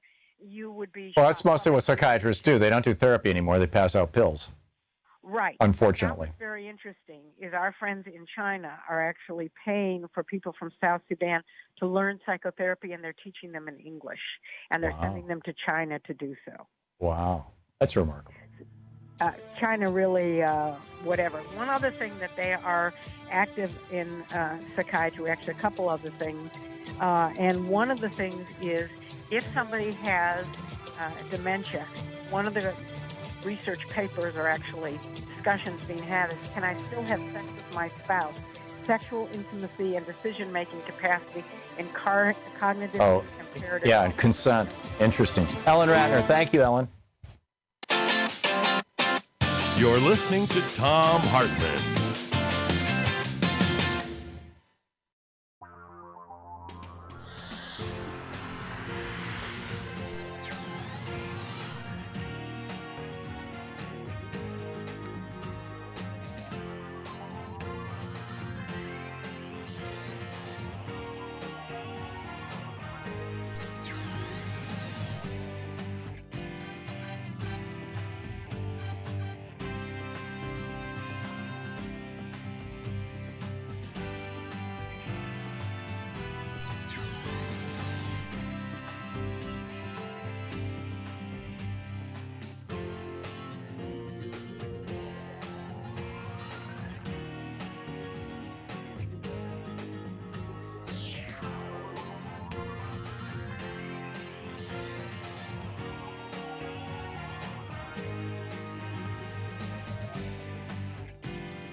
The Thom Hartmann Program is brought to you in part by the Aiden Forecast, an investment newsletter with weekly updates of leading market indicators and a monthly deep dive into what the details of the economy and the markets mean for investors and retirees. On the web at aidenmarkets.com. Wines have some of the highest pesticide levels in our food chain. This hour brought to you by ecowine.com. Pesticide-free wines, organic wines, imported from France by the Organic Wine Company, ecowine.com. Hartmann Program is brought to you in part by Super Beets. Super Beets are sourced from non-GMO beets, and they're packed with dietary nitrates, helping to produce nitric oxide for more energy, stamina, and support for healthy blood pressure levels naturally. For more information, call 800-223-8242 or visit tomsbeets.com.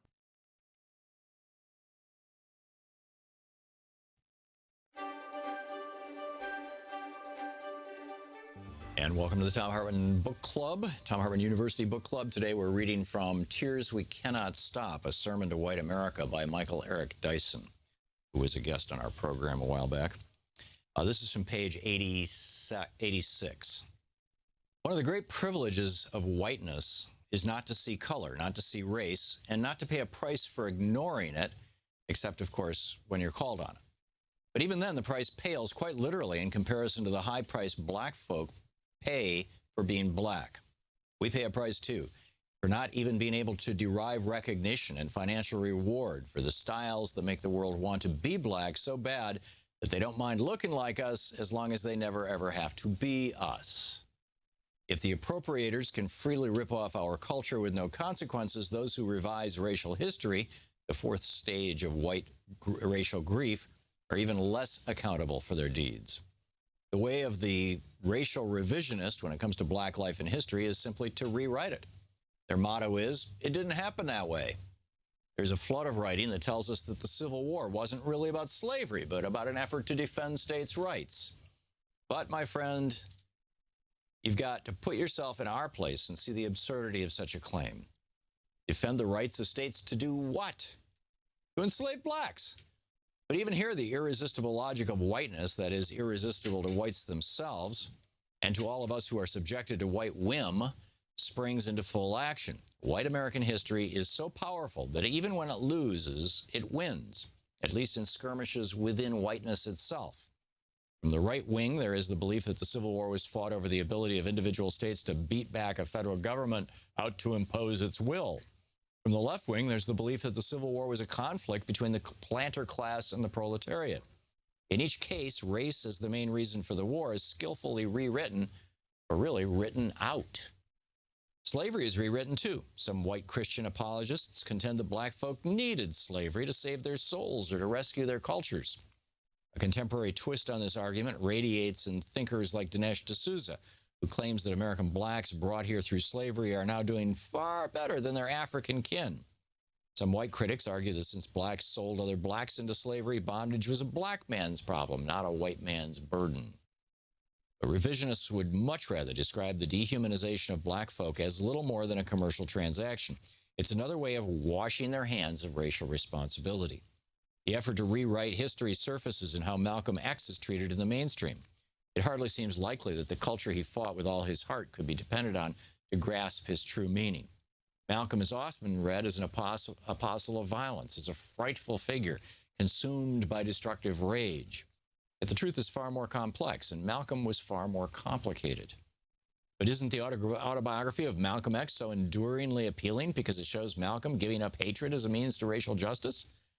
Now, Malcolm X believed in the liberation of black folk from the mental and psychological chains of white supremacy.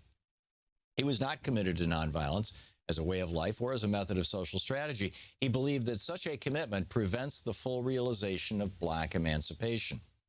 Yet he was not personally violent. As Ossie Davis says in his eulogy, responding to the claim that Malcolm preached hate and was a fanatic and a racist, quote, "Did you even talk to Brother Malcolm? Was he ever himself associated with violence or any public disturbance?" End quote. The rage that flowed in Malcolm's veins was the rage against a force of whiteness that aimed to wash its black kin from the face of the earth. The urge to rewrite black history occasionally gives way to the final stage of white racial grief, which is simply, when it comes to race, dilute it. That is to argue that black stuff doesn't just plague black folk. To summarize, bad stuff happens to everyone. This argument surfaced in the aftermath of Hurricane Katrina, and that storm certainly hit black folk, but it hit white folk too. This is the sordid version of reverse American exceptionalism. It is the same Me Too impulse that flares in the bitter battle against affirmative action. Beloved, I can't help but notice that affirmative action is the bee in so many of your bonnets. You look around in your classrooms and you think every black person is there because they got an unfair shake from the system. You look at your job and you think that your black coworker got an unjust nod of approval from the powers that be. You never stop to think how the history of whiteness in America is one long scroll of affirmative action. You never stop to think that Babe Ruth never had to play the greatest players of his generation, just the greatest white players. You never stop to think that most of our presidents never rose to the top because they bested the competition, only just the white competition. White privilege is a self-selecting tool that keeps you from having to compete with the best. The history of white folk gaining access to Harvard, Princeton, or Yale is the history of white folk deciding ahead of the game that you are superior. You argue that slots in school should be reserved for your kin because, after all, they are smarter, more disciplined, better suited, and more deserving than inferior blacks. That's like concluding that the Cleveland Cavaliers can't possibly win the NBA championship because they're down 3-1 to the Golden State Warriors. Throw in the towel and call it a series. But they must play the series to determine the winner. Whiteness is having all the advantages on your side, the referees blowing the whistle for you, the arena packed with only your fans. In fact, whiteness means you never even have to play the game at all, at least not in head-to-head matchups with the talent and skill of black folks. Here's We Cannot Stop by Michael Eric Dyson.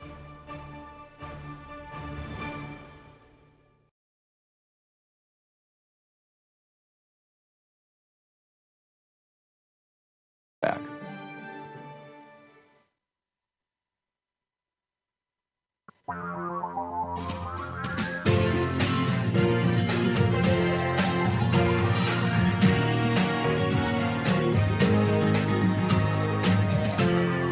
This is the Thom Hartmann Program. Welcome back. Thom Hartmann here with you. A couple of other things in the news I wanted to share with you real quickly. The EPA, this is in today's Washington Post, an article by Brady Dennis. The EPA is setting aside $12 million for buyouts. No, they're not going to buy out General Motors or buy out, they're going to buy out employees. Keep in mind, Scott Pruitt, the shill for the fossil fuel industry, a lifelong sellout, a man with no soul or conscience, as best as I can tell. Scott Pruitt, who's now the head of the EPA, does not like actual scientists being at the EPA. How dare they talk about the damage fossil fuels are doing to our planet, among other things. I mean, he also just rolled back pesticide protections, and already people are getting sick from that. So basically what they're going to do is they're going to go to people who work at the EPA that are actually doing science in ways that might not reflect well on the big oil companies or the big tobacco companies or the big pharmaceutical companies or the big chemical companies. And they're going to say to those people, wouldn't you love to retire early? How about if I gave you $500,000 or $1 million? You can retire on $1 million. Just take an early retirement. Or $200,000. How about $200,000? But just to a scientist who's making $60,000, $70,000 a year, in a government job, who may be 20 years on the job, hey, you got a pension on top of that. You get Social Security. Plus, hey, here's a couple $100,000. The article, the Environmental Protection Plan, this is Brady Dennis's writing in the Washington Post today. The EPA plans to set aside $12 million for buyouts and early retirements in coming months in part of an effort to begin, quote, reshaping, end quote, the agency's workforce under the Trump administration.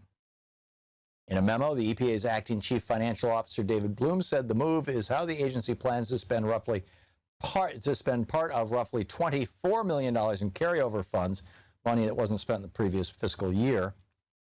And then they just go through all the details. Senior leadership made decisions. This is a quote from from Mr. Bloom, he's the chief financial officer. Senior leadership, that would be Scott Pruitt, made decisions to allocate the carryover funds set aside earlier this year to address the agency's priorities for incentive payments for workforce reshaping. Right. This is like, I mean, this is what you get when you get Trump. I just don't know how to say it beyond that. Nobody's called with anything on my airport ban. I don't know what to do about that. A couple of pieces from the Financial Times. Gillian Tett wrote a piece yesterday in the Financial Times titled "U.S. Debt Levels Provoke Sleepless Nights." The subhead says it all. With growth baked into the forecast, a sudden recession could create a nasty shock. And she says, what is it about the American economy that keeps hedge fund luminaries awake at night? A couple of weeks ago, I put that question to Ken Griffin, head of the Citadel Group. His answer was illuminating: recession. This is not because Mr. Griffin is braced for a downturn right now. He expects moderate growth, but he worries about math and history. And, you know, the bottom line is if there's a recession, all these guys are so highly leveraged, there's so much debt that their debt service, that they won't be able to service their debt, and boom, we're back where we were in 2008. Okay, so there's that article. Then you got another one by Reina Foroohar, May 17th in the Financial Times, and it is titled, Watching the Buildup in U.S. Student Debt. And the subhead, new figures from the New York Fed suggest 3 reasons for particular concern. And he points out large and speedy run-ups in debt are the most consistent predictor of trouble in markets. So it's worth noting that American household debt has once again surpassed its 2008 recessionary peak. And while consumers are mostly doing a good job of paying it off, there's one area that's a notable exception: student debt. The sharpened Wilbur Vander Klaus, senior vice president of the New York Fed, the Research and Statistics Group, says the sharp increase in student debt and delinquencies is a major change in the student debt picture in the last 10 years. So last time it was housing debt that took us down, run by, fraud, right? Banksters committing fraud in the housing market. And now you've got banksters committing fraud in the student loan market. Trump University having to pay millions of dollars to people that they defrauded. But that's, that's more of a phony university rather than a phony loan company. But you've got these fraudulent. It's all over the place. This is just like so destructive. Anyhow, just a heads up on that. George in Chicago, listening on WCPT. Hey, George, thanks for waiting so long. What's on your mind today? The opportunity to speak to you is always worth waiting for. Thank you. Two quick points before I get to my main point. First, in the stumbling, bumbling, fumbling policy that Trump is trying to organize in the Middle East based on the Sunnis, I think it's important to note that Al-Qaeda in general and Al-Qaeda in Iraq in particular are Sunni organizations. As is ISIS. Right, and they've been killing Americans for years. So yep. I don't know what he's thinking, if he's thinking at all. Secondly, the woman from Michigan who called about the terrible incident with cows mentioned that, the book is almost impossible to find. There was also a movie made about that incident that starred Ron Howard. Mm-hmm. And I don't remember the name, but it was a made-for-TV movie that was premiered sometime in the 80s, and I remember watching it, and it was a very stark and in a way a terrifying picture. I thought it was very well made. Didn't pull any punches. Yeah. But my main point is this. I think 2 weeks ago today, Trump was opining publicly about how oppressed and hemmed in he felt because the job was so difficult, more difficult than he ever anticipated. When he was campaigning, he didn't realize what he was getting into and felt like he was suffocating inside his bubble and on and on. And I just thought to myself, you found time to go golfing more than your predecessors did in the first year of their presidencies. Yeah. And if you think you've got a really tough job, Donald, I would urge you to give up a couple of golf outings and spend some time at Arlington or the Gettysburg Battlefield or at Antietam, where more Americans died in combat in one day than any day in our history, including World War II. All of the men who served there or were buried at Arlington They had real tough jobs, Donald, and they didn't complain about it. They went and they bled and they died so that this nation could live. And unfortunately, to see you in the White House, I mean, that really made me angry. And then this week, he's addressing the graduation class of the Coast Guard Academy, some of the finest young men and women this nation produces, who just went through a very difficult 4-year program to receive their commissions as ensigns. And they're on the front line protecting our country, since they're in the Department of Homeland Security, and they're also the primary enforcers of pollution laws on the nation's waterways. And a big chunk of his speech was him moaning and groaning about how badly he has been treated so far. And doesn't he have any respect for the people he's talking to and what they're about to embark on in their careers? I mean, this guy is so self-absorbed and so self-centered. He's not worthy of being called commander-in-chief. He's the crybaby-in-chief, and he's an ongoing embarrassment and humiliation to this nation. Well said, George. We increasingly, all we're seeing now on right-wing hate radio, on Fox so-called news, in the right-wing press, are all these so-called conservative snowflakes. And, I'm just like, it's like, enough already. You guys get over yourselves. And Donald Trump is the snowflake in chief. He really is. George, you said it so well. You said it so elegant. Thank you so much for the call. It's always impressive to me when my callers can do a better job of making a point than I can. And that's not like I'm some, it's just I've been doing it for years. I mean, that was brilliant, George's call. Thank you. This is the Thom Hartmann Program. It's Anything Goes Friday here on the Thom Hartmann Program. Back with more of your calls right after this.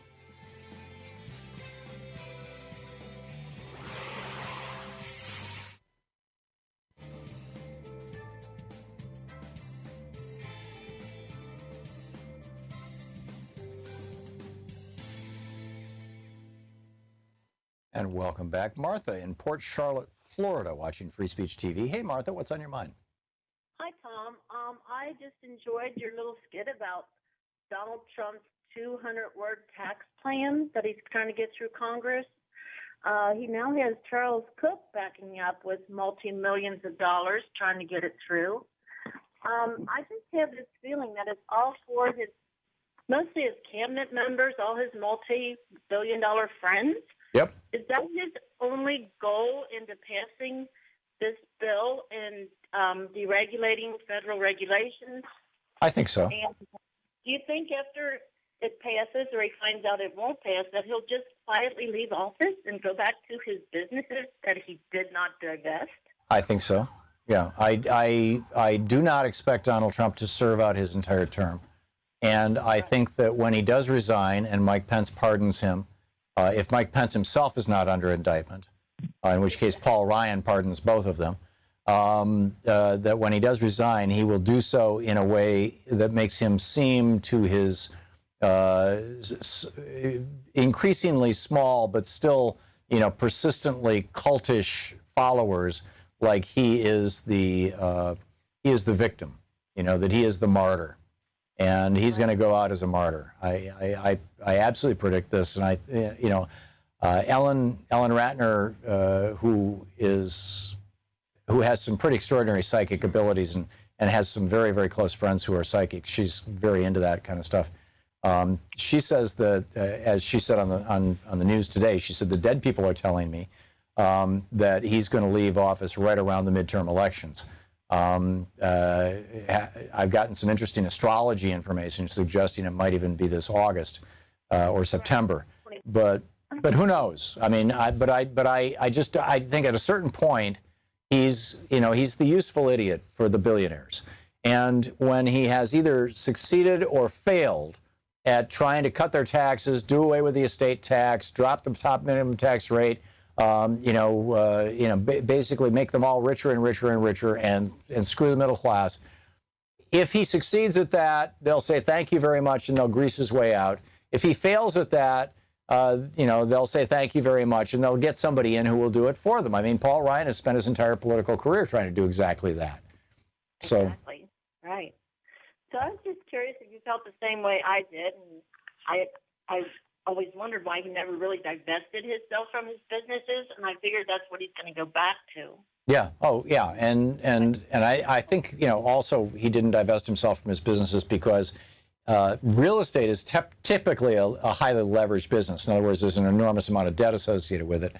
And now, of course, everybody's looking at, where did this debt come from, right? Who's been funding Donald Trump? Because after several bankruptcies, American banks wouldn't fund him anymore. And so it turned out to be the Bank of Cyprus, which was co-owned by the guy, Wilbur Ross, who's now his Secretary of Commerce, and a Russian oligarch. Is it Russia? Is it China? Is it, Greece? I mean, who knows, right? But it's, people are asking, but the net of it is that in all probability, he's basically broke. I'm willing to bet that Donald Trump is underwater. And that's why he doesn't want to, and that's the main reason why he doesn't want to release his tax returns. And that's why he couldn't divest himself of his companies. If your companies are worth something, you can sell them. If you're underwater, though, and you dispose of your companies, that's called bankruptcy, liquidation. And that's, in my opinion, that's why he couldn't do it. Time will tell if I'm right or wrong. Thanks a lot for the call, Martha.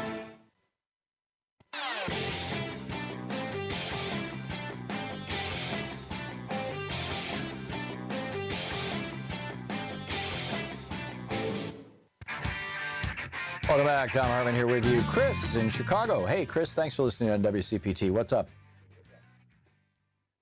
Chris? Oh, yes. Hello there. Hey, you're on the air. It says here you wanted to talk about white privilege? Yeah, so I've been listening to your show for a couple years now, and one of the things that I know you talk about with white privilege is that it's the ability for white people to not see race. Not think about race. Or not think about race. And I think, though, one of the problems that people of color have with white privilege is that it's the exact opposite. It's white people overthinking about race. That's why black males are targeted by the police officers. It's because not only do you have white police officers patrolling the beat looking for young black males, but then you have people in the communities seeing a black male, getting scared, overreacting in ways in which they would not react if it was a white person. And I'm calling because the woman who you were talking to earlier, who was kind of feeling like white people are being attacked by mentioning white privilege, when I hear stuff like that, Tom, I think it's gaslighting and it's disingenuous, because the reality of it is, don't tell me you have not watched a white basketball coach over chastise their black players and not the white players. Don't act like when you go in restaurants, you don't scoot to the side and hope that the blacks don't look at you for too long. So I think a lot of it's BS, Tom. I think that a lot of people who are speaking like that woman are not really trying to be allies or understand where we're coming from. They're starting to see that their place in white society is dependent now, in some respects, to how well or poorly you treat people of color. And now they're trying to desperately hold on to their coveted white positions, their friends, their social circles. And so they're angry, though, because in order to do that, they have to do the real work that it takes to actually look at people of color like myself and not treat us like garbage. And I think women like her I think people like her don't want to do that, and that's why they call up and they sit up and try to tone police and gaslight people of color and say, we need to explain our frustrations to you in a better way. No, we give you our frustrations how we give it to you, the same way brutality, the same way racism was heaped upon us, the way that white people wanted to heap it upon us. Chris, well said. First of all, if we may take the caller out of the equation, because neither of us know what's in her heart, and she might not have said it well, she might have said it very poorly, and I get your reaction to it. But I would like to challenge is not quite the right word, but I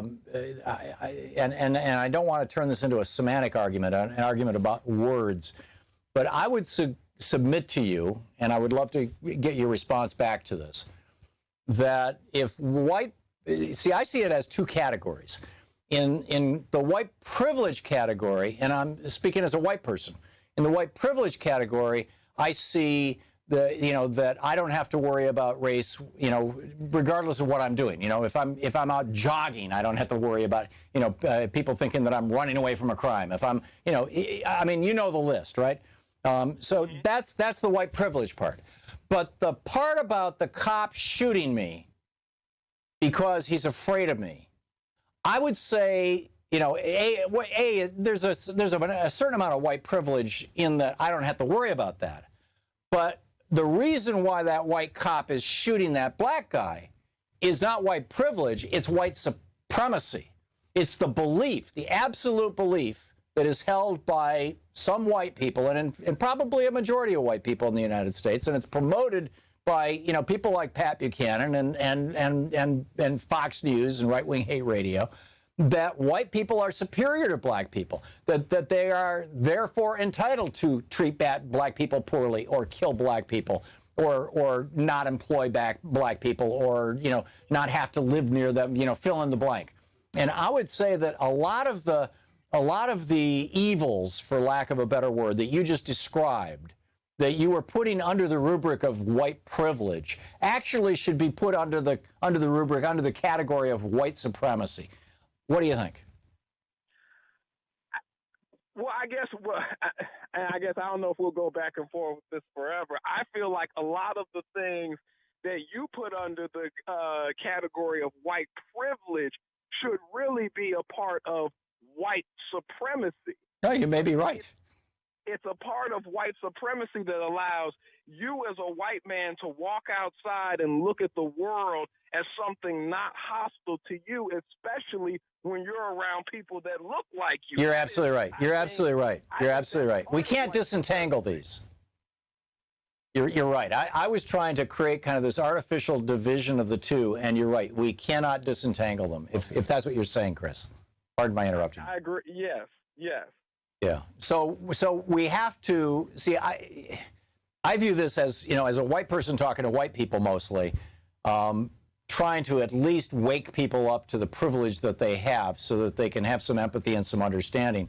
The other challenge, Charles Murray, the guy who wrote The Bell Curve, was just invited to speak to a Republican group. Is a little story that got virtually no coverage. I think Progress did a piece about it yesterday or the day before. And this is the guy who, in the book The Bell Curve, argues that blacks are inferior intellectually to whites, and therefore, all this Jim Crow stuff is justified. He doesn't add the therefore, but everybody who reads the book does. And it's a discredited book. But that kind of stuff is still going on too. And we've got to, in addition to educating white people about, their privilege, we've got to educate them to the fact that the color of your skin is like, it's a gene. It's got nothing to do with intellect. It's got nothing to do with ability. It's got nothing to do with, it has to do with melanin in the surface of your skin, period. And I'm not saying it well, Chris, but Chris, thank you for a really good conversation. I appreciate it. We'll be right back. We're hitting a break here. It's 28 minutes past the hour. We'll be back. Stick around. You're listening to the Thom Hartmann Program. Call 202-808-9925. More of your calls right after this.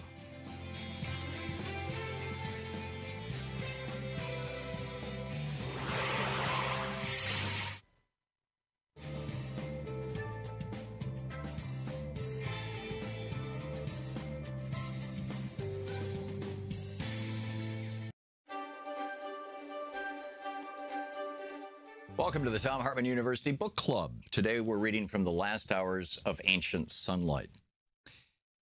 With few exceptions, but this is page 176. With few exceptions, most Native American cultures did not have our notions as part of their collective mythos. Instead of the story that we're separate from creation and born to dominate it, these older cultures held a different view of the place of humans in the order of creation. They believe we are part of the world. We are made of the same flesh as other animals. We eat the same plants. We share the same air, water, soil, and food with every other life form on the planet. We are born into life by the same means as other mammals, and when we die, like them, we become part of the soil that will nourish future generations. They also believe it is our destiny to cooperate with the rest of creation. Every life form has its special purpose in the grand ecosystem, and all are to be respected, they believed. Each animal and plant has its own unique intelligence and spirit. We are permitted to compete with other plants and animals, but we may not wantonly destroy them. All life is absolutely as sacred as human life. Although hunting and killing for food are part of nature's order, when we do so, it must be done with respect and thankfulness. Older cultures are most often cooperators, not dominators. There are human cultures who do not engage in the destruction of the world. They demonstrate that destruction and domination are not an inevitable part of human nature. Prior to the emergence of younger cultures about 7,000 years ago, the anthropological record shows that not one culture believed itself to be separate from and superior to nature. We find the remnants of these older cultures in tribal people around the world, such as the San, the Kogi, the Ik of Uganda, the Navajo, the Hopi, the Cree, the Ojibwa, living in harmony with the world around them, the people around them, and seeing all life as sacred. The San Bushmen don't even qualify as Stone Age, since they've never used stone implements, only tools made from wood. And yet they were successfully pursuing their way of life 40,000 years before Aristotle, and they still are. They leave behind few traces, as they are such masters of resource management. That's sustainability. And contrary to the stories of our culture, it was and is often a happy and comfortable life. When we lived like that thousands of years ago, we enjoyed cradle-to-grave security. The tribe took care of itself. We cared for one another. If anybody had food, everybody had food. If anybody had a diseased child or an infirm parent, everybody had a diseased child or an infirm parent. The measure of wealth in such societies was security. Mediums of exchange like money were unnecessary. The idea of hoarding food or other things was unthinkable because everybody was responsible for everybody. Our ancient ancestors lived in the way of all other cooperator societies in nature, but be they the society of wolves or chimpanzees or prairie dogs, they looked out for one another. Our ancestors, people like you and me of all races and all continents, lived like this all over the world for 40 to 200,000 years, depending on whose archaeology you accept. And then there were eruptions among traditional cultures. In some parts of the world, people began to move away from their hunting and gathering lifestyle by experimenting with agriculture. This created more efficient food production, thus increasing their numbers and giving some people the ability to hoard food, the beginning of what we call wealth. Then a subgroup of the agriculturalists began experimenting with a new cultural idea of coercive or forced evangelism, of bringing others into their culture in a way that had never been done before. Their gods told me that if they they couldn't evangelize others, then they should utterly destroy them. They were a very few, probably not more than a dozen tribes, which arose out of the tens of thousands of tribes that populated the planet. And this small number of tribes proceeded to wipe out and displace and destroy the thousands of other tribes who were living in a sustainable, peaceful, and connected to nature way. They left the garden and began to create dominating city-states and then empires. They were the first people infected with Wetiko, the origin of our younger culture. And because of this, they had become more efficient at increasing their own numbers. They had more sunlight under their own personal control. Of course, there was a price to pay for this. While the San, Kogi, Ik, and other native peoples may spend less than 2 to 4 hours a day gathering food and attending to the needs of life, and do to this day, by the way, in younger culture societies, this balance was radically shifted as average people must work longer and harder just to survive. Those who were the dominating individuals in the culture, however, could live luxuriously and work less and less. So for every person who only worked an hour or two a day, another person would have to work 4 or 8 or 10 hours a day or more. Without massive exploitation of resources or theft from others, for every person with 10 times as much wealth, 10 people must have only 1/10 as much. Social and economic classes were born, and the first governments came into being to define, order, and control the socio-economic structure, and help the wealthy maintain and increase their riches. Whether they knew it or not, these governments, mostly kingdoms in the early days, transmitted younger culture values to all citizens, rich and poor. The power brokers of this time programmed the consciousness of their subjects, just as our governments, educational institutions, and mass media do today. Nobody knows what brought about the first eruption of Wetiko cultural insanity, but logic suggests it was most likely happened in places where food resources were only cyclically abundant. For example, the Tlingit and Weda Native American tribes of the Pacific Northwest and the area around Vancouver Island were apparently extensive traders and owners of slaves. And this was because they could store food. This is where it all began, beginning wealth. Anyhow, the book is The Last Hours of Ancient Sunlight. This is just a small dip into it.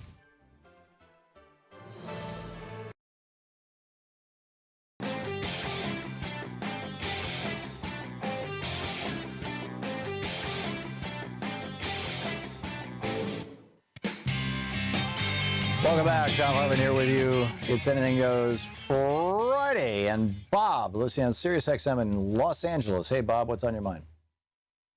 Yeah, Tom, I was just thinking that I don't know, for some reason we keep the senators and Congress people are running for office, and we keep hiring all these millionaires. And for some reason, people just middle class think that these people like Trump really care about middle class people. They don't care. Yeah. And I don't understand why people don't understand that. I blame the media.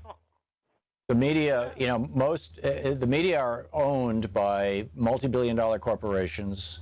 They are programmed by people who are multimillionaires. Most of the people you see on TV are multimillionaires. They're drawing, I mean, you know, a TV anchor, even on a cable news show, might have a salary that starts at $1 million a year, and can go up substantially from that. These people are people of wealth. And I noticed this during the Reagan administration. Louise and I really noticed this because we grew up in the 1950s. I was born in 51. She was born in 53. And we grew up with the old Jackie Gleason show, you know, where he lived in a fourth floor walk-up apartment in New York City with, you know, with cold water. They used to call them cold water walk-ups. You know, you had to heat the water yourself on the stove, and the you know, he was just an average working guy. He was a bus driver, and his best friend Art Carney was worked in the sewers. And the old Lucy show, where they lived in an apartment, a very humble, small apartment. And during the 80s, when Reagan came in, this whole celebration of rich people, you know, this show, the Lifestyles of the Rich and Famous became very popular. Dynasty came out and was very popular about, you know, very, very wealthy people. Even Murphy Brown, I mean, even the sitcoms changed from being people who lived in homes that you could buy for $50,000, $60,000 to being homes that sold for $1 million in Los Angeles, you know, or $5 million in Los Angeles. And it was like everybody started looking at rich people as, oh, this is how it's supposed to be. This is how we're supposed to live, which I think gave us a national inferiority complex. There's an amazing study done, Bob, back in the 1970s by a bunch of psychologists and working with animal people. I forget what their specialty was, where they noticed that squirrels build nests in trees. Sort of like birds' nests, only they're much larger, and they're made out of leaves and things. And so what they did was they took a certain percentage of the squirrels' nests in a certain neighborhood in this town somewhere in the Midwest, and they added leaves to the squirrels' nests to make them bigger. And what happened was all the other squirrels around them started making their nests bigger.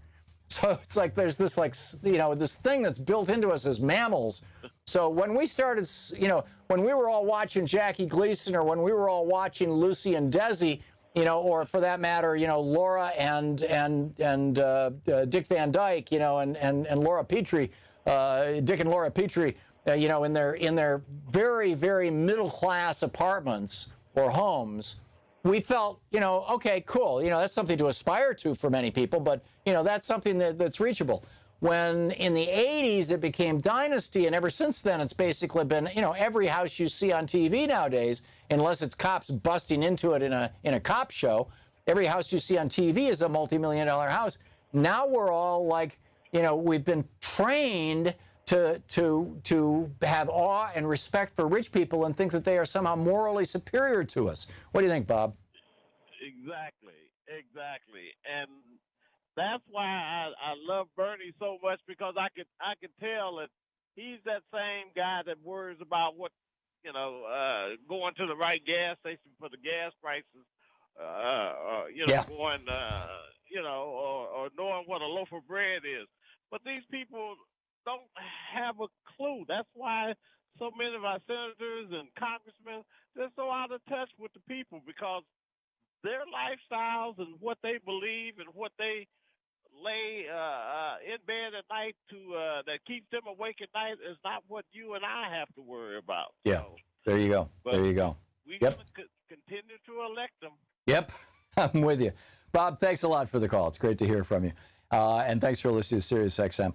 Jackie on listening on TuneIn. Hey, Jackie in Seattle. Hey, what's up?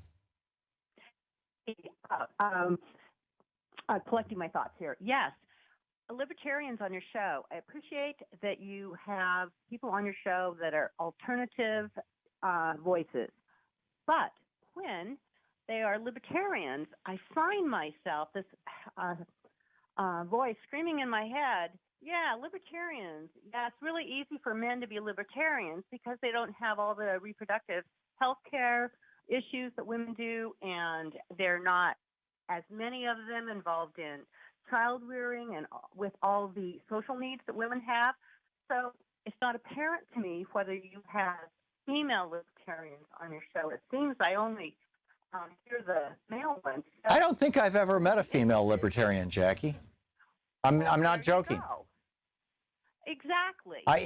My sense of most libertarians, and I don't want to be trashing Charles Sauer, who is kind enough to come on our program and have honest conversations with me from his point of view, which, were I promulgating that point of view, I'd be frankly embarrassed. But, I think he's sincere in his beliefs.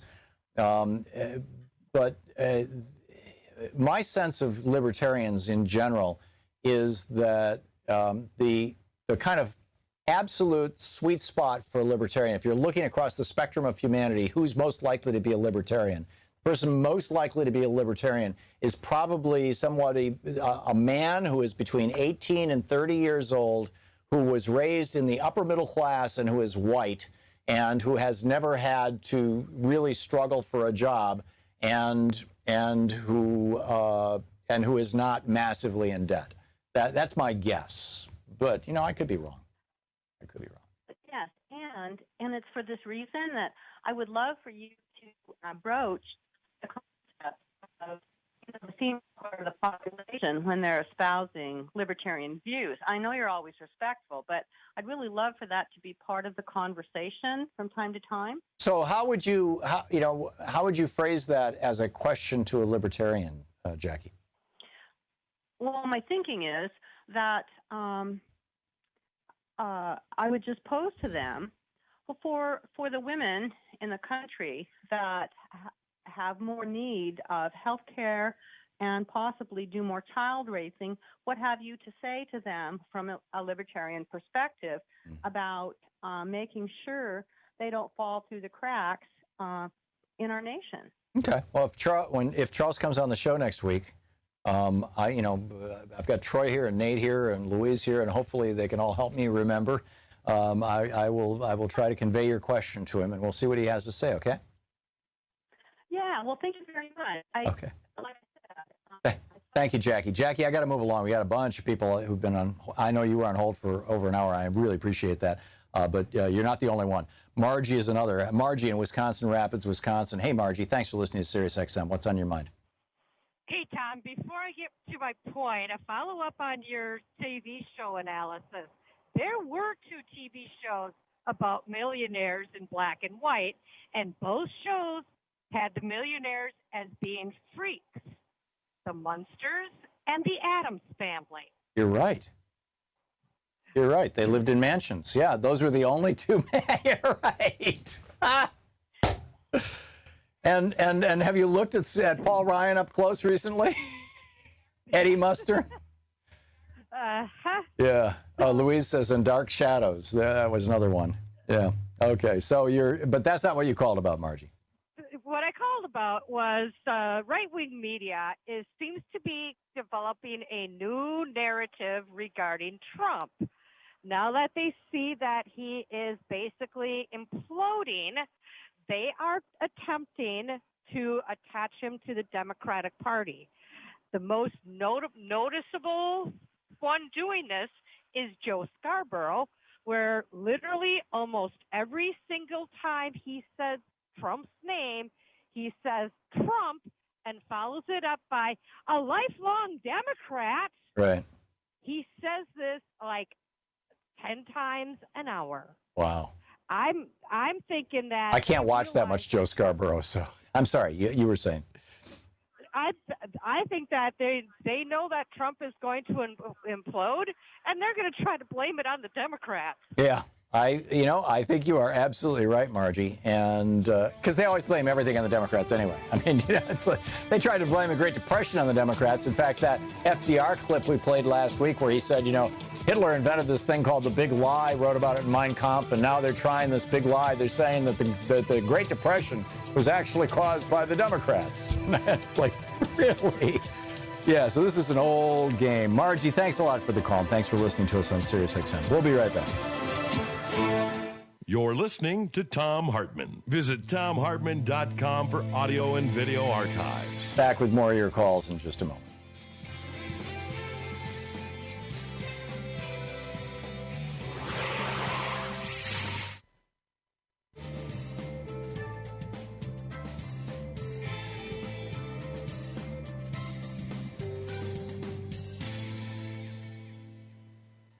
And welcome back. Let's see here. Trying to look for folks who've been on hold the longest, but also are online right now. Mark in Honolulu, Hawaii, listening to us online. Hey, Mark, what's up? Hey, Tom, love your show. I just wanted to ask, I've been following Representative Jason Chafee because he's been asked.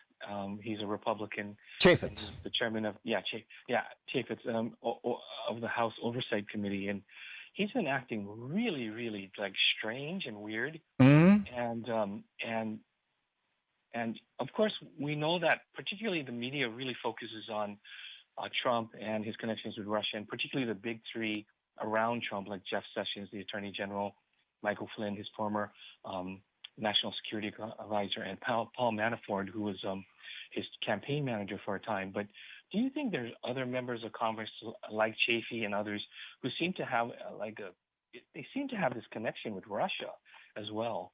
Yeah, I don't know if Chaffetz has a Russian connection, but he is being, there has been a referral to the House Ethics Committee charging him with violation of ethics, and one of the things that he's charged with is using an illegal server for doing government business, which is what he was persecuting Hillary Clinton over, and among other people. It's irony on steroids, and it's a 3-count charge against him that's before the House Ethics Committee.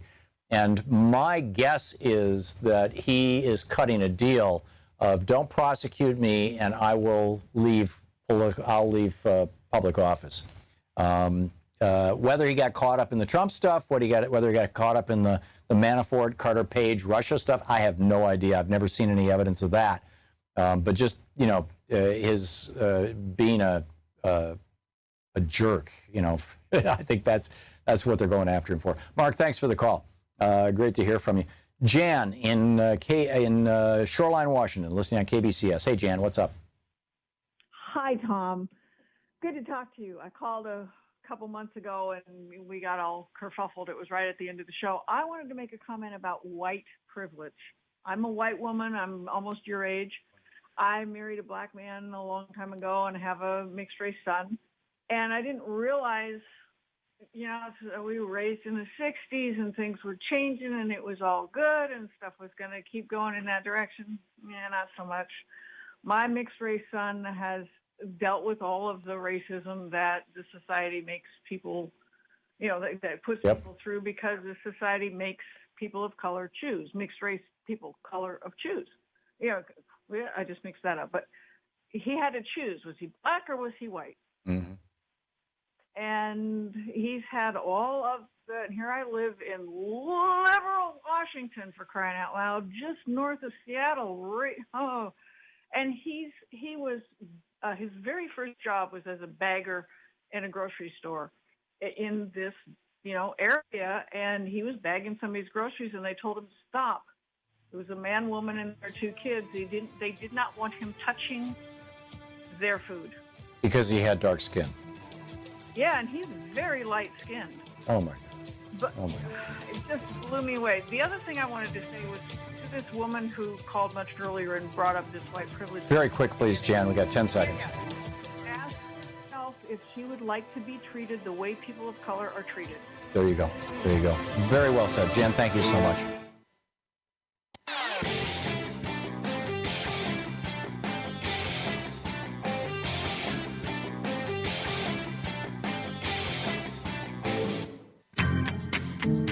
Welcome back. Thom Hartmann here with you, and James in Spokane, Washington. Hey, James, what's on your mind today? Nam Myoho Renge Kyo, y'all. Hey, Namaho Reki Kyo, back at you. Tom, I want to say something. These guys are not Lincoln Republicans. They're more accurately banana Republicans. Banana Republicans? As in Banana Republic. Oh, yeah. Yeah, perfect. No, the party that Lincoln was the first presidential candidate of, and the people who followed him over the next 15 or 20 years, they were referred to as the radical Republicans. And they were put out of business by the late 1870s, just completely put out of business. And the Republican Party by 1880 had become totally the party of the railroads, the railroad barons, the steel barons, the coal barons, and the oil barons, and the Democratic Party as well. Both parties have become horribly corrupted, and the Republican Party even stopped giving lip service to ending the horrors of what was going on in the South. I agree with you, James. It is imperative that we bless them, though, because as you know, you bless anything, you bless yourself. You curse anything, you curse yourself. There you go. And the Republican Party actually did have about a 10, 12-year period there where it kind of popped back into its progressive origins, and that was during the administration of Teddy Roosevelt and William Howard Taft. And it wasn't what today you call radically progressive, but it was taking on corporate power. Teddy Roosevelt took on corporate power in a way that no president had done. I would say, outside of maybe Lincoln, if you want to say that the South, the plantation economy was a form of corporate power. Well said. Thanks a lot for the call, James. Good to hear from you. Nathan in Federal Way, Washington. Hey, Nathan, what's on your mind? Is it David? Oh, is that David? I'm sorry. Yeah, it's you. Okay. Tom, I'm calling about the opioid epidemic that the government says we're having. Mm-hmm. I'm a chronic pain patient, and I know a couple other ones in the area here. And we're all running into the same thing where, because of this epidemic, doctors are stopping prescribing medications, pain medications, or they're trying to get you to cut way down on them, even if you really need them. Right. But so the chronic pain patients are getting left behind in this thing. Yep. And with Jeff Sessions being his war on drugs that he wants to start, I think things are only going to get worse. And I need your help. I've got an email address that I'd like people to send their stories about their chronic pain, if they're having problems with their doctors recently. I'd like to give that out if I could, so that I can start. Well, before you do that, Nathan, whose email address is it? It's mine. Oh, I would strongly recommend that you not put out your public email address. I need a special one for this particular thing. Okay, all right, go ahead. All right, it's cpppawa@gmail.com. And I'm going to go, what I want to do is collect the information, and I'm going to make an appointment with Adam Smith, my representative. Mm-hmm. And I've written an outline for some legislation that might solve part of the problem. So I'd like to meet with him, but I need I need people to let me know if it's affecting them the way it's affecting me. Okay. You can give me the email address one more time in just a second, but don't expect a lot of responses. I mean, actually, it'll be interesting to see what you get, but typically people don't sit, listening to the radio with a pen and paper in their hand. So what's the email address again, Nathan? All right, it's cpppawa. It's Chronic Pain Patient Protection Act, Washington, WA. Ah, okay, great, got it. Thank you, Nathan. Good luck. and let us know how it all works out. Bob in South Dennis, Massachusetts. Hey, Bob, what's up? Hi, Tom. I called in early April on this white privilege. The three people who I think your listeners would really appreciate hearing from: Tim Wise, W-I-S-E, Peggy McIntosh, just as it sounds, and Jane Elliott, who did the brown eye, blue eye experiments, which are extraordinary. Those three people just are doing extraordinary work to try to wake up white people as to their inherent white privilege. And I agree with that gentleman who called in. White supremacy is absolutely a major part of what we white people think is white privilege. Yeah. Spot on, in my opinion. But I can't tell you how much I appreciate, Tom, you making this a major topic, and it can't be over discussed. It's with white people being, I'm a white guy, I'm a clueless white guy, but I'm a guy who just sees the atrocities committed by white people over non-white people. It's just, it makes me sick. Yeah, So, I'm with you. Thank you, Bob. Thank you. And very, very well said. Thank you. Paul, Paul, I'm not sure where you are, but it says you're listening to Sirius XM. Where are you? In Chicago, Tom. Okay, what's up? Tom, I'm just wondering, after this, how hard is it going to be for Democrats to undo what is happening right now with the likes of the EPA or whatever the Republican House and Congress is going to pass in the next 2 to 4 years? Will we be able to recover from it and do away with the legislation? Oh yeah, yeah. I don't see Trump doing anything that is. I mean, people will die if they cut back on health care, which I guess is irreversible. Death is pretty irreversible, and people right now are getting sick as a consequence of some of their cuts to protections. They call them regulations against poisons and pesticides and things like that. And so, damage is being done and will continue to be done. Damage will be done to our public lands. Some of our public lands will be ruined in ways that may not be reclaimed. But nothing stands forever, Paul. I'm very optimistic that in some ways this is almost a blessing because the mask has come off. The mask has come off the Republican Party, and we get it, that they're just the shills for billionaires and big corporations, period, that they're the only people that they care about at all. The mask has come off that, neoliberalism is failing, that we need to return to FDR, core values, LBJ, Great Society, core values, democratic structures and principles, because they work, not just because they're ideologically good, but because they work, because they created prosperity for America, because they created equality for America. And they're continuing to work in Norway and Denmark and Sweden and Germany and France and in countries all across the world. We need to learn from those lessons. So, Paul, I'm horrified, but I'm not frightened, and I'm not giving up, and I'm going to keep fighting, and I hope you do too. Paul, thanks so much for the call. And don't forget, democracy is not a spectator sport. It does require all of us, and that includes you. So have a wonderful weekend. Take good care of yourself and the people around you. And don't forget, democracy needs you. Tag, you're it. We'll see you Monday.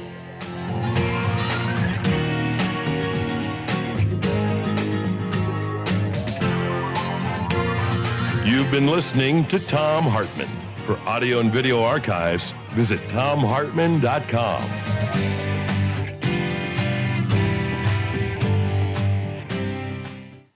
The Thom Hartmann Program is brought to you in part by the Aiden Forecast, an investment newsletter with weekly updates of leading market indicators and a monthly deep dive into what the details of the economy and the markets mean for investors and retirees. On the web at aidenmarkets.com. Wines have some of the highest pesticide levels in our food chain. This hour brought to you by ecowine.com. Pesticide-free wines, organic wines, imported from France by the Organic Wine Company, ecowine.com. Hartmann Program is brought to you in part by Super Beets. Super Beets are sourced from non-GMO beets, and they're packed with dietary nitrates, helping to produce nitric oxide for more energy, stamina, and support for healthy blood pressure levels naturally. For more information, call 800-223-8242. Or visit tomsbeats.com.